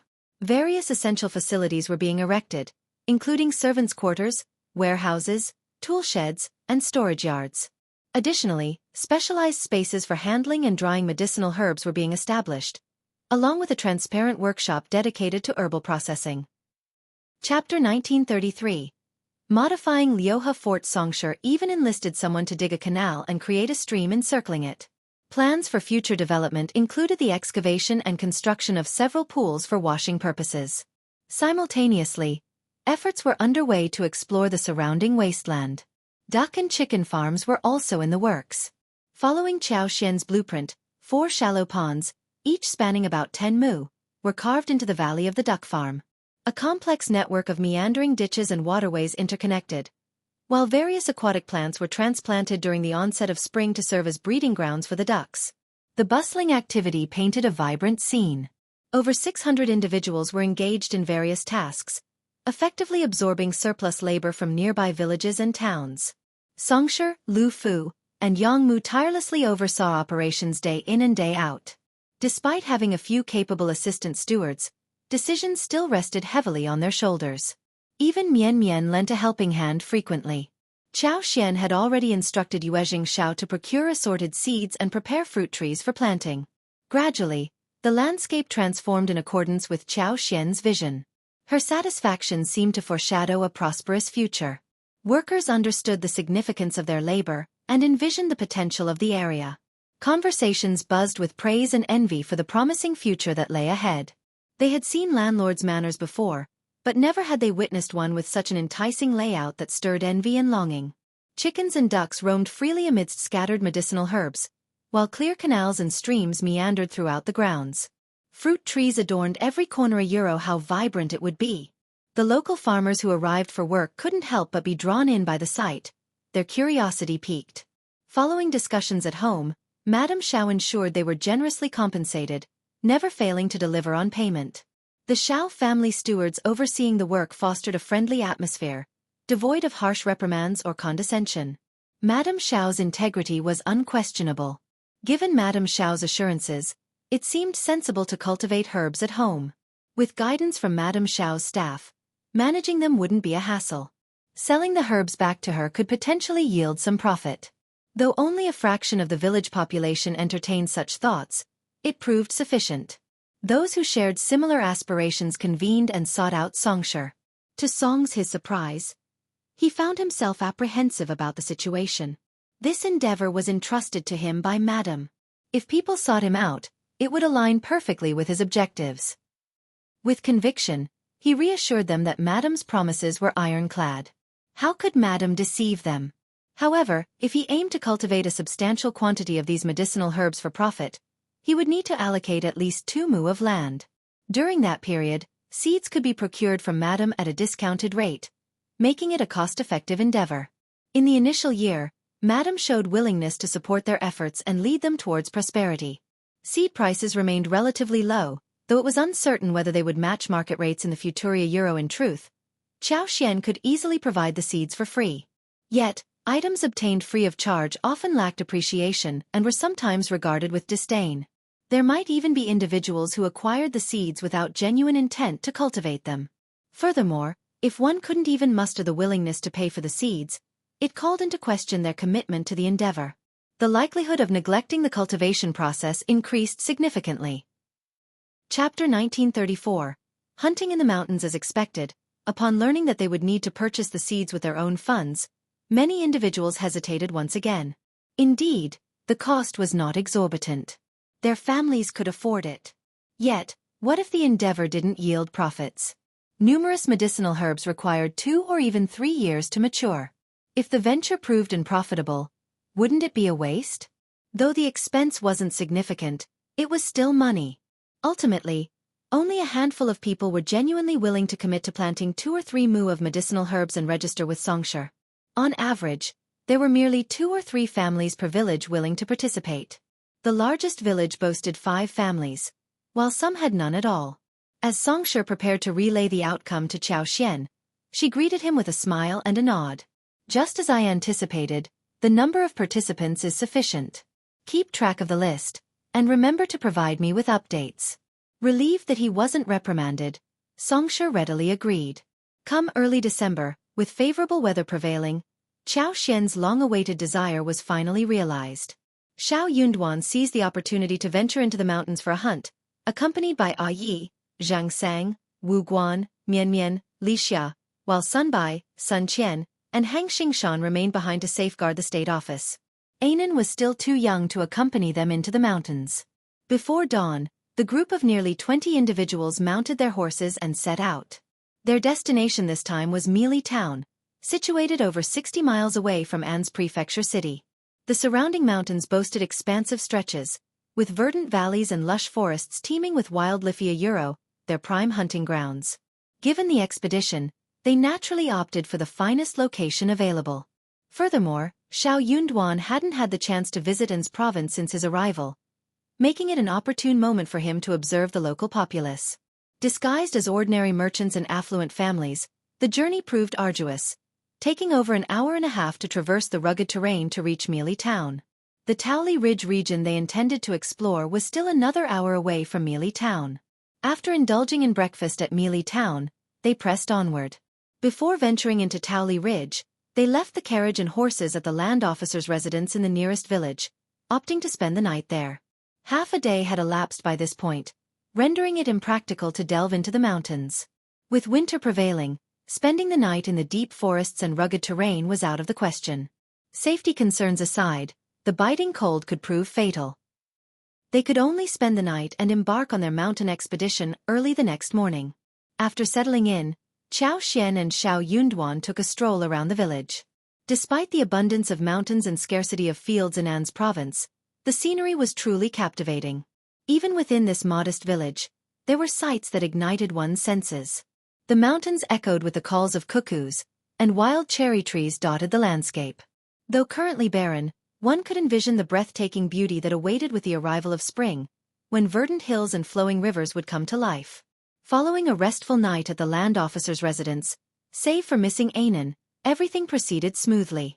Anan was in the capable hands of the nanny and maids, so there was no cause for concern. He wasn't too young anymore to spend a night away from his mother, and Xianxia forced herself to put aside any lingering worries. Children deserved indulgence, but there was no harm in teaching them resilience. As the sky once again dawned hazy, the group prepared to depart. The winter chill of the early morning was piercing, clinging to their faces and hands with bone-chilling intensity. Their breaths formed clear puffs of white air in the crisp atmosphere. Thankfully, their thick clothing provided ample warmth, offering comfort as they ventured forth. Chapter 1935. In the mountain it was a rare occasion for them to venture out for leisure and exercise, and excitement permeated the group. As the mountain path gradually grew rugged and overgrown with weeds, fatigue failed to dampen their spirits. In the depths of the winter mountains, the stark and desolate scenery instilled a profound sense of chill and solemnity. As the sky brightened, a wet white fog gently cascaded along the mountain ridges with the morning breeze, creating an ethereal veil. The emerald hues of the mountains enveloped by this mist exuded a serene beauty reminiscent of paradise. Despite the winter season, the intermediate mountains resonated with the melodious chirping of numerous birds. Their cheerful tunes reverberated through the ancient forest, infusing the travelers with renewed vitality and dispelling fatigue. Anne's province seldom experienced snow, save for occasional moderate falls every few years. However, deep within the mountains, those braving the cold could behold the enchanting spectacle of rime-covered trees rivaling the allure of snow-dusted landscapes, a true crystalline wonderland of unparalleled clarity. Although it was only the 12th lunar month and not yet cold enough to witness the breathtaking rime, there was no need to fret. They could still marvel at it from the lofty peaks near Lioha Manor when the time came. Today, their purpose was clear. They had come for the hunt. At that moment, the sun had just risen, casting a gentle morning glow upon the landscape. It was around 9 in the morning. Zhang Sang, Yi, Lu Fu, and the others surveyed the terrain and unanimously agreed that it was promising. With its rugged terrain and towering ancient trees, it held great potential for a successful hunt. With ample time at their disposal, there was no need for haste. They settled in a spot and indulged in the dry provisions they had brought along. Lu Fu, Xiao Xiao, and the other children were particularly animated, eagerly discussing their expectations for the day's hunt. Under the tutelage of Zhang Sang and the others, Lu Fu's martial skills had advanced rapidly. He even expressed his desire to bag 2 significant prey for his lord and madam, much to Xiao Qiao and the others' envy. Caught between amusement and concern, Xiao Yunduan cautioned, "The mountain is fraught with peril, and you are still young. Don't take unnecessary risks. Confronting wild beasts could have dire consequences." Lu Fu grinned mischievously. "I'll stick close to Uncle Zheng." "Don't worry, Lord." Qiao Xian chimed in with a smile. "If you encounter a wild boar, make sure to flee. They're the kings of the mountains, and you shouldn't provoke them unless you're confident." Lu Fu's eyes widened in astonishment and admiration. "Yes, yes. Madam knows about this too." Mian Mian and Xiao Qiao echoed in unison. "Madam knows everything." Laughter filled the air, Qiao Xian included. After a simple meal, the group dispersed to search for prey in the mountains. This terrain was beyond compare for the average person. The mountains were rugged, the vegetation dense, and countless birds and beasts lurked amidst the foliage. Yet, success in hunting still relied on luck. Despite the challenges, the group exuded confidence, bolstered by their numbers and collective experience. Zhang Sang had already delegated scouts to forge ahead and leave markers along the path, while the rest followed at a distance. Walking alongside the team, Qiao Xian grasped Xiao Yunduan's hand and communicated with the plants as she moved. With a gentle sweep of her power, she surveyed everything within range. Their surroundings teemed with wildlife: pheasants, grouse, mountain eagles, wild rabbits, roe deer, foxes, squirrels, musk deer, mountain cats. A diverse array of birds and beasts populated the landscape. Chapter 1936. Chasing prey. Qiao Xian's keen eyesight caught sight of a massive wild boar, its thick fur resembling that of a calf. With long, sharp tusks and fierce, beady eyes, it exuded an aura of intimidation that sent shivers down the spines of onlookers. For the time being, they hadn't encountered any tigers or wolves. In truth, Xianxia harbored a desire to stumble upon herds of wild sheep or deer. With their ample numbers, it would be relatively easy to hunt them, and the meat would undoubtedly be succulent. Before long, the group began to see results. In the blink of an eye, they had acquired several more hares, pheasants, and grouse. Yi even managed to bag a deer weighing approximately 20 kilograms, eliciting cheers of joy from everyone. At least they had successfully hunted a substantial prey. Even if they couldn't catch larger game, the smaller catches of wild rabbits and pheasants made the trip worthwhile. The mountain range was abundant with medicinal herbs, but their value wasn't particularly high. Unable to collect and store them in her interspace, Xianxia reluctantly left them behind. Xiao Yunduan remained steadfast in his protective stance, refusing to let her wander alone in such unfamiliar territory. He kept her close, tightly holding her hand. Despite feeling a twinge of regret for abandoning her clandestine plans, Xianxia conceded to her husband's overprotectiveness, feeling a sense of helplessness. Soon, they stumbled upon 2 large Ganoderma lucida mushrooms, each at least 300 years old. Recognizing their value, Xianxia nonchalantly led the group in their direction. Coincidentally, they stumbled upon the mushrooms from afar, much to everyone's delight. Zhang Sang carefully climbed the cliff to retrieve them. They carefully wrapped the Ganoderma lucidum in several layers of tree leaves and placed them in a small basket. Amidst laughter, everyone remarked that it was wise to follow Lord and Madam. After all, this Ganoderma lucidum had thrived for countless years, rendering it priceless. Merely laying eyes on it was a treat in itself. Xianxia smiled and declared, "Everyone will receive a portion of today's harvest, including the Ganoderma lucidum. Upon returning, assess its value, and everyone will receive their share." As for the Ganoderma lucidum, it naturally belonged to her. The others would offer it to her. According to the rule of mountain exploration, anyone who spotted valuable finds would receive a portion, regardless of age. However, Xianxia and Xiao Yunduan were the principal members of the expedition, not equal partners. It was ultimately their decision whether to distribute it to others. Upon hearing Xiaoxian's generous offer, everyone expressed gratitude with smiles on their faces. No one would complain about having too much wealth. Subsequently, they stumbled upon over 5 kilometers of wild Gastrodia elata. If not for Xiaoxian and Xiao Yunduan's familiarity with each other, they might have overlooked it. The others had heard of Gastrodia elata but were unaware of its location. Their joy knew no bounds. They considered themselves incredibly fortunate to be amidst such bounty in the depths of the mountain. Xiaoxian feigned indifference when she encountered various mundane herbs, choosing to overlook them. The depths of the mountains were brimming with treasures beyond count. Trying to gather them all would be an impossible feat, detracting from their primary objective of hunting. In addition to the myriad of herbs, the mountains also yielded an abundance of wild fruits. Xiaoxian even stumbled upon wild kiwi fruit trees. However, given that she already had kiwi trees in her interspace and some in the orchard in Yuzhong Province City, she paid them no heed. She made a mental note to plant some in Liuhe Manor at a later time. Chapter 1937. Personally reasonable Wu Guan's discovery of a wild deer herd sparked excitement among everyone. With it still being before noon, they swiftly decided to give chase. After thorough discussion and planning, they aimed to catch up with the herd and hunt down 5 to 6, or even 7 deer. Following the hunt, they would take a break to roast some pheasants and hares for lunch before heading back. Anticipation ran high among the group. Wild deer herds were a rarity, even in the forests of An's province. It was said that sightings were few and far between, and even the most seasoned hunters couldn't guarantee success. It all came down to luck. Today, luck seemed to be on their side. The deer herd's pace was neither fast nor slow, but traversing the rugged terrain slowed their progress. Additionally, wild deer were inherently vigilant, easily spooked by the slightest disturbance, often vanishing into the forest. As they drew nearer, caution became paramount, further slowing their advance.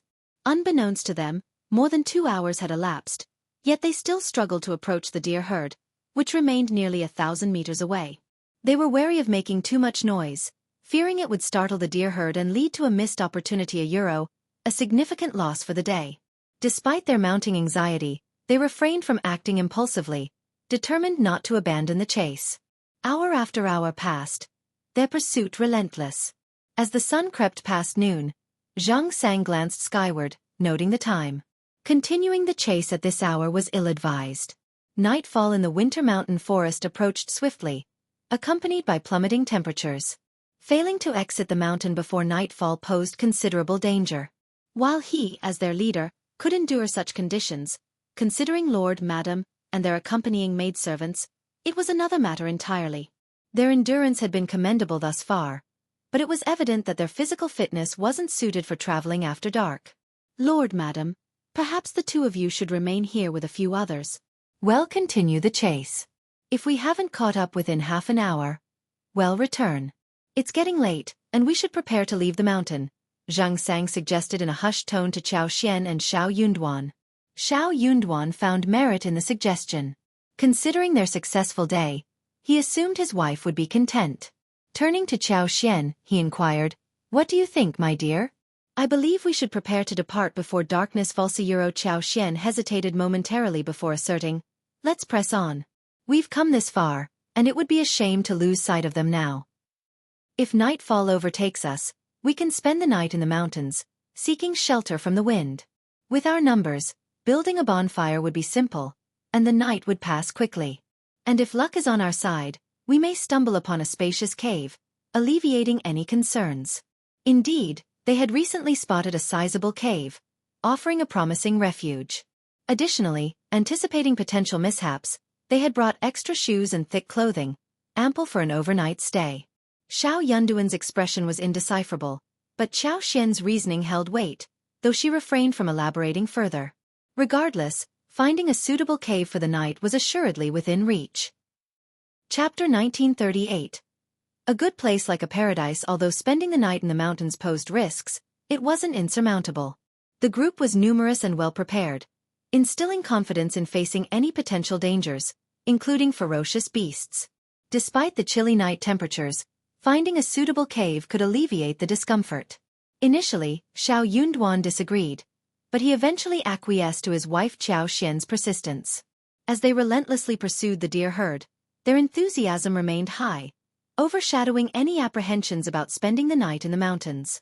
With the promise of such a sizable prey ahead, their resolve strengthened, shedding any remaining hesitations. After an hour of pursuit, the deer herd seemingly vanished, prompting everyone to investigate. They soon discovered a concealed entrance to a valley, realizing the deer had slipped through it. Undeterred, they pressed on into the unknown. The entrance to the valley was concealed, framed by narrow cliffs that almost seemed to touch the sky, offering only a slender glimpse of the heavens above. After traversing a winding path for approximately 40 to 50 meters, they rounded a corner obstructed by massive boulders, and suddenly, their vista expanded. Wow! What is this place? It's breathtaking. Look, a deer herd. And sheep too. Are those wild horses grazing on the distant slope? Incredible! Silent awe enveloped them as they beheld this unexpected marvel. A veritable paradise hidden within the mountains. Spread before them lay an expansive basin adorned with lush, emerald-green grass. Sprinkled throughout were occasional bushes, standing half the height of a person. On the gentle slopes in the distance, tall trees stood sentinel, reaching towards the heavens. A serpentine river meandered gracefully through the basin, its surface shimmering silver under the sun's gentle caress. In the distance, a vast lake mirrored the sky above, its surface also aglow with silver hues, while white dots of waterbirds danced upon its tranquil waters. The verdant reeds, resembling delicate gauze, swayed gently by the lake, a sight that charmed the onlooker from afar. This sanctuary teemed with a diverse array of wildlife: sheep, deer, wild horses, rabbits, pheasants, wild ducks, and more, creating a vibrant tapestry of life. Notably warmer than the desolate, icy forest they had left behind, the temperature here offered a palpable contrast, heightening their senses and spirits. Excitement bubbled within each member of the group as they reveled in the discovery of this unexpected paradise. Never had they imagined such splendor concealed within the forest depths. The ease with which prey could be hunted in this bountiful land alleviated any concerns about spending the night. Qiao Xian, too, felt a surge of excitement and pride, her heart brimming with happiness. Having sensed the richness of this place through her unique abilities, she had been drawn by its lush greenery and vast expanse. Though unable to fully comprehend the basin's entirety with her powers, Her curiosity impelled her to explore firsthand. This journey was a rare opportunity, and the thought of missing out on such a wondrous place propelled them forward. They knew not when such an opportunity might present itself again. Chapter 1939. Hot Spring. Furthermore, there was simply no feasible option for them to depart at this moment. Even if they attempted to leave, they would inevitably end up spending the night anyway. Hence, while pursuing the deer herd, Xianxia employed some cunning tactics to drive the animals towards this direction. Their arrival at this hidden haven proved fortuitous beyond expectation. None among them had anticipated such a stark contrast to their surroundings.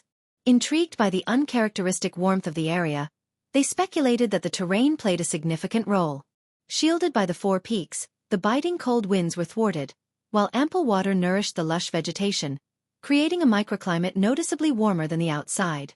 However, Xianxia possessed deeper insights. Delving further into the basin, she uncovered the source of this warmth: a geothermal hot spring nestled at its far end.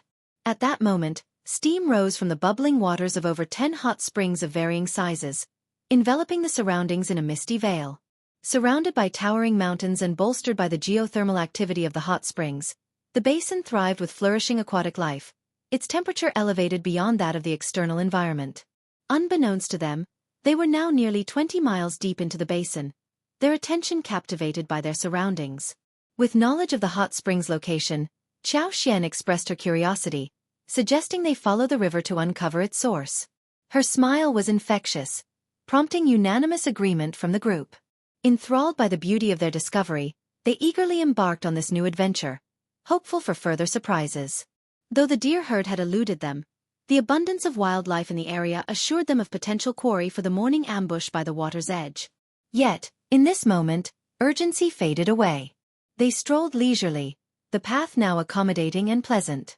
Soft grass and scattered bushes posed no hindrance as they continued their exploration. With the province having already cleared a path, their progress quickened noticeably. Upon reaching the lake's edge, they couldn't resist pausing to admire the scenery. The expansive water stretched out before them, covering an area equivalent to at least 100 mu, its surface shimmering in pristine clarity. Reeds hugged the lake's perimeter, forming a dense verdant canopy akin to a green tapestry. Above, numerous waterfowl of various sizes, wild ducks, geese, mandarin ducks, and aigrettes flitted about, adding to the lively atmosphere. Excitement gripped Xianxia and her companions as they identified familiar and unfamiliar avian species, pointing eagerly at each other.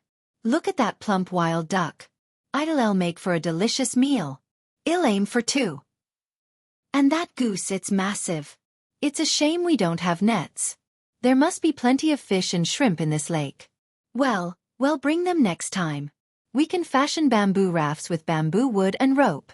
"Agreed, that's a splendid idea. Does that mean we'll return?"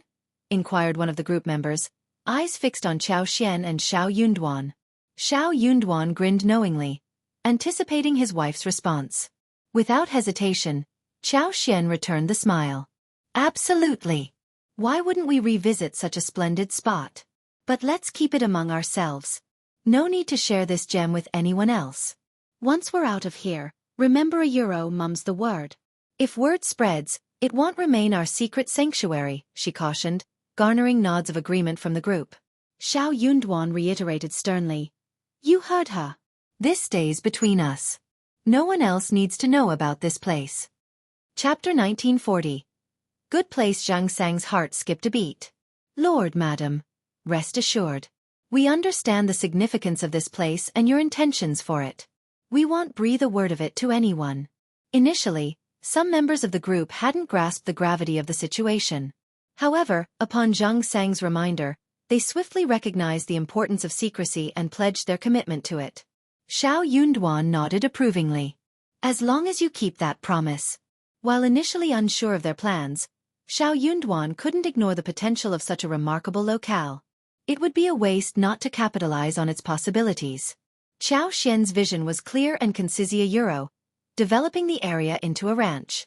Her proposal encompassed raising cattle, sheep, and horses, while also creating ponds for ducks and geese.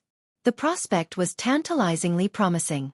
With its natural beauty, ample space, and concealed location, the area seemed tailor-made for such endeavors. Surrounded by mountains on 3 sides and with a narrow entrance, its defenses were formidable. Their brief sojourn by the lake only heightened their curiosity, fueling their eagerness to explore every corner of the basin and unlock its full potential. As the day waned, the sun's rays softened, casting gentle hues across the basin. Despite its vastness, the imposing shadows of distant mountains instilled a chill in the air. Sensing the encroaching dusk, the group quickened their pace. Before long, they noticed wisps of rising water vapor, accompanied by a noticeable rise in temperature. Puzzled yet intrigued, they exchanged speculative glances. Xianxia's sudden revelation broke the silence. Could that be a hot spring up ahead? It would explain the warmth, especially in winter. Wu Guan's eyes widened in realization. It seems likely. But the intensity of the steam, this must be an exceptionally large hot spring. I've never seen anything like it. Indeed, echoed the others in agreement. Those unfamiliar with hot springs, like Lu Fu, Xiao, and the rest, bombarded Wu Guan with questions, eager to comprehend this natural phenomenon. As Wu Guan elucidated, their eyes widened in astonishment, their anticipation for what lay ahead heightened. The idea of naturally heated spring water bubbling up from the earth without the need for firewood seemed almost magical. With laughter and excitement, they hastened their steps toward the basin's end. True to their expectations, a vast hot spring awaited them, enveloped in swirling steam. The warm vapor caressed their faces, inducing a sense of relaxation and tranquility. Confronted with such a welcoming sight amid winter's chill, none could resist the allure of warmth. As they crouched beside the water, Xiao and the others eagerly dipped their hands in, exclaiming in delight, "Wow, it's really hot! So comforting and magical! What a marvelous discovery! It's incredibly convenient." Their spirits lifted, they settled into comfortable spots to wash their hands and faces. Xian issued a cautionary reminder, advising everyone to test the water's temperature beforehand to avoid any burns. Some sections were as scalding as boiling water, posing a risk of injury. Even Xian and Xiao Yunduan indulged in the ritual of cleansing their hands. Tempted by the natural hot spring, Xian entertained the notion of taking a bath. However, given the circumstances, it was clearly impractical. It wouldn't be appropriate for her as the prefect's wife to partake in such a leisurely activity in the wilderness, especially with so many subordinates present. Such behavior would be deemed impolite and improper. Regrettably, she had to resign herself to the reality of the situation. Chapter 1941. Build a hot spring villa. Xiao Yunduan couldn't help but notice his wife's contemplative gaze fixed on the hot spring water. He knew what she was thinking, and he found himself entertaining similar thoughts. Approaching Xian with a smile, he suggested, "Dear, how about we establish a hot spring villa here? It's not far from An City, and we could spend a few days here." Xian's smile mirrored his own. "I was just about to suggest the same thing. Building a hot spring villa here wouldn't be too complicated. Just a wooden house would suffice. Beyond this basin lies the ancient forest, teeming with resources. Even without venturing out, we have lakes, rivers, and abundant prey right here." Xiao Yunduan nodded in agreement. Come spring, when the weather warms up, we'll arrange for its construction. Excitedly, Xian added, "I'll design the villa to incorporate the hot spring directly." Perfect. Their eyes met, brimming with shared enthusiasm as they delved into planning. With nightfall approaching, preparations for dinner and lodging commenced. Xianxia, Wu Guan, and the others, well versed in the routine, required no instruction from Xiao Yunduan and Xian. Wu Guan led 2 individuals to scout for a suitable campsite, while Yi, Mian, Xiao, and Lu Fu set about handling the prey. Some ventured to gather firewood, while others prepared a space for a bonfire and barbecue. Mian and the others set to work downstream of the hot spring, where the warm water made it convenient to remove fur and wash the prey without fear of freezing hands. Today's catch of wild pheasants, hares, wild ducks, and grouse was swiftly cleaned in the soothing warmth of the water. Meanwhile, Yi attended to the deer he had hunted, slicing the meat into pieces and threading them onto tree skewers. Once skewered, they sprinkled a mixture of seasonings over the meats, allowing them to marinate and enhance their flavor for the upcoming roast.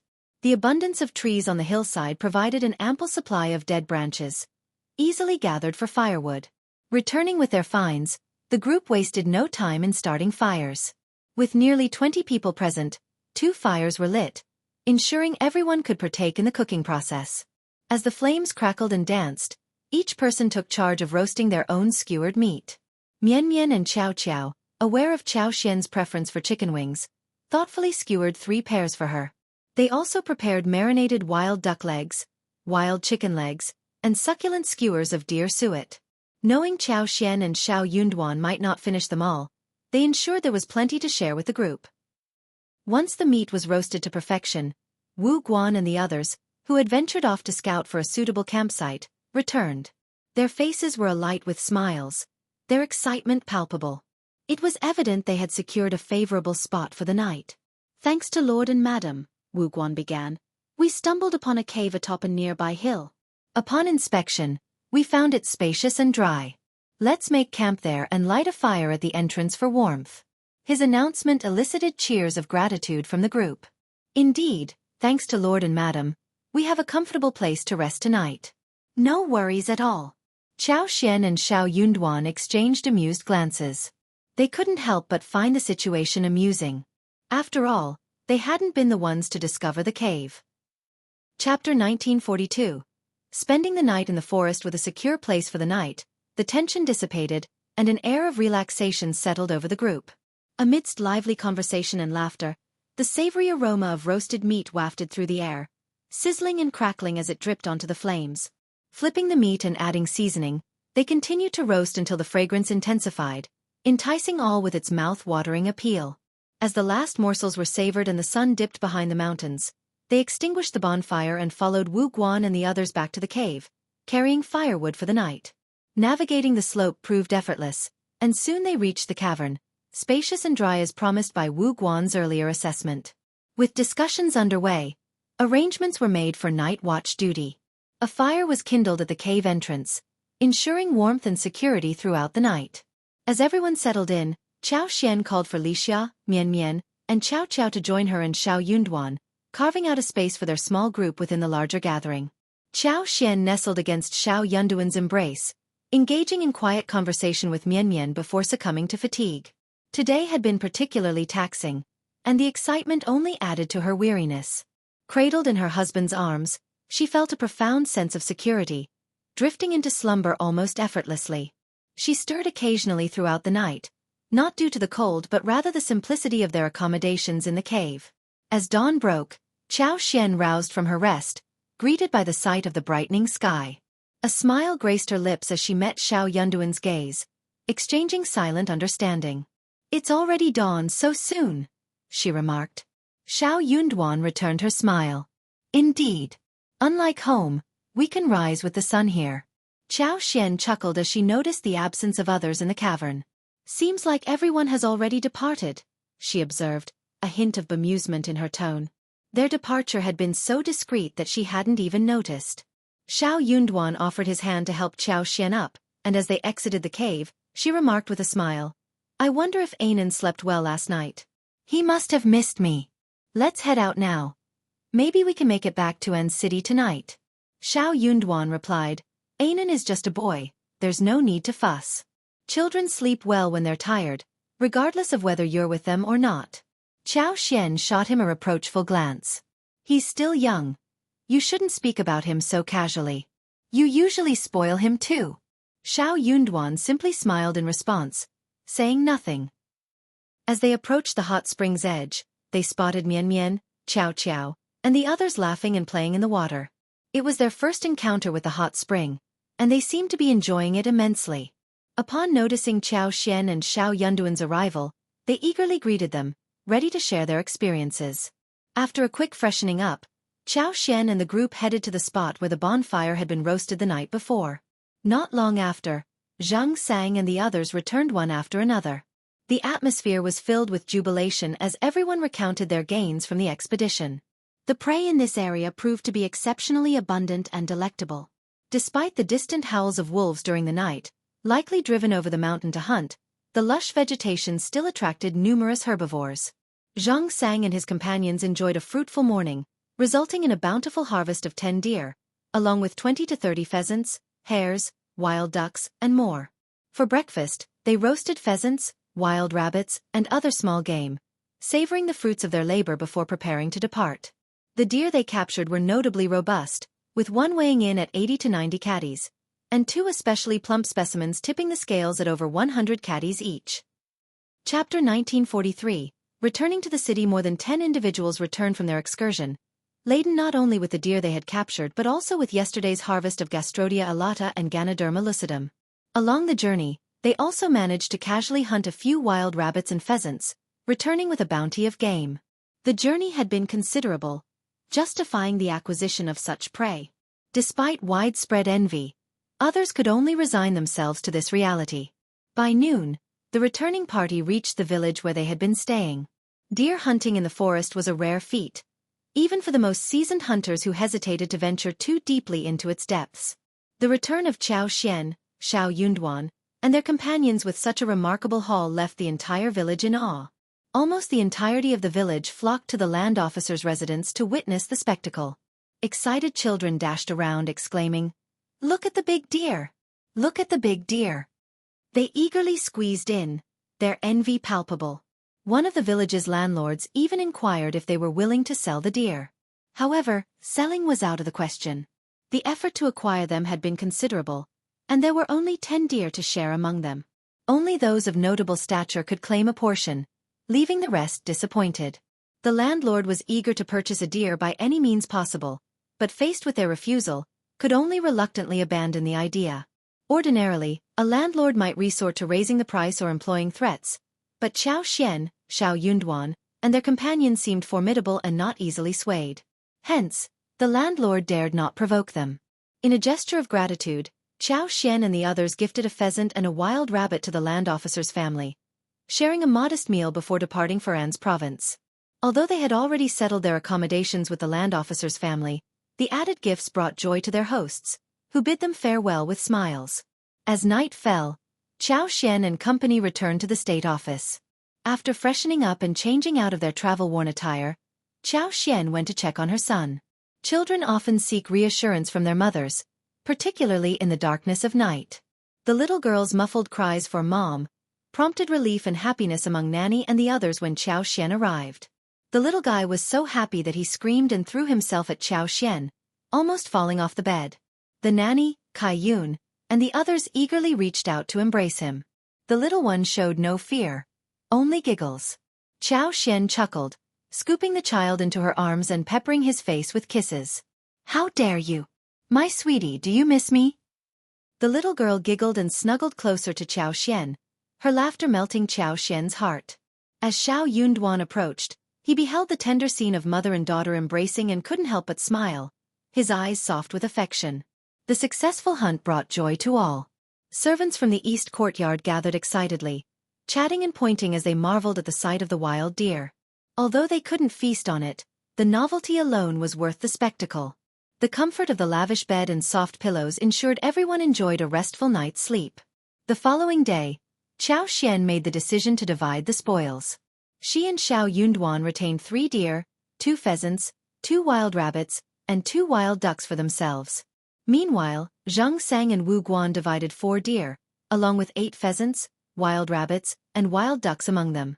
Yi and the others received 1 deer, 1 pheasant, 1 wild rabbit, and 1 wild duck each, with the remainder distributed among Hang Xingshan, Sun Bai, and Sun Qian. Chapter 1944. Lord Xiao's luck. The outcome was deemed fair by all, with no disputes over the distribution. Lord and Madam received only a small portion, ensuring most of the spoils were shared among everyone else. There was little else to be said. Furthermore, the discovery of such a fruitful hunting ground meant they could return for more in the future. Xiao Xian and the others generously provided a portion to the servants, allowing each of them to enjoy a few bites. However, Li Xia, Songshi, and the other stewards were excluded from this share. Instead, Deputy Prefect Jia, along with Li Xia and Songshi, received 2 portions. Regrettably, none of the remaining scribes received any portion.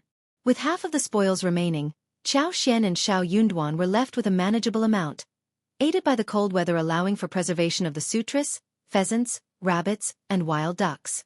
The fresh and succulent venison was processed into meat paste and used to cook porridge, pleasing Anan as well. It had been quite some time since Xiao Xian had tasted such fresh venison. From roasted to stir-fried, grilled to stewed, the meat was prepared in various delectable ways, culminating in a splendid feast. On a whim, Lord Xiao decided to take his wife hunting, and it was only after they returned with a full load that news of their excursion spread throughout the city. Families in the area couldn't help but marvel at their luck. Despite An's province's mountainous terrain teeming with prey, Lord Xiao seemed unusually fortunate. Their destination was Mealy Town, and considering the time spent en route, it was evident they wasted no time delving into the mountains for the hunt. Remarkably, they managed to capture 10 deer. While the smaller prey they caught weren't included in the count, their achievement was nonetheless impressive. With only 18 individuals in their party, and considering that Lord Xiao, Madame Xiao, and the younger children and maids lacked hunting prowess, it was quite extraordinary for a group of 12 or 13 people to secure 10 fat deer in such a short span. Their strength and luck were truly commendable. While they occasionally ventured into the mountains for recreational hunting, they never ventured too deep. They had never personally hunted deer before, let alone laid eyes on one. However, there were skilled hunters who captured and sold deer in the area. Admittedly, it wasn't a common occurrence. This was largely due to the elusive nature of deer herds, which typically avoided areas frequented by humans. They were swift and vigilant creatures, making them challenging to hunt. The return of Lord Xiao with such a bountiful harvest left everyone in awe. His luck and fortune were undeniable, prompting a collective sigh of admiration. It seemed one would fare well to align themselves with Lord Xiao, fostering honesty and cooperation for future endeavors. Amidst these reflections, it became evident that the weight of New Year gifts would significantly increase. As the New Year approached, families vied to send lavish offerings to the prefectural yamen, adhering to tradition. Xiao Xian, in her role, accepted these gifts graciously and prepared suitable returns, keeping herself busy in the process. Some of the offerings were notably extravagant, prompting Xiao Xian to find justification swiftly. Given her husband's recent achievements in subduing bandits and assuming control of a region, it made sense for the attention lavished upon him. In any case, as everyone participated in the customary exchange of gifts for the new year, Xiao Xian reciprocated accordingly, ensuring she could afford to do so. Before they knew it, the 48th year of Qi Xian had arrived. Although Xiao Xian and Xiao Yunduan had not managed to reunite with Xiaoding village, they found solace in the company of many friends in Ainan, creating their own small reunion.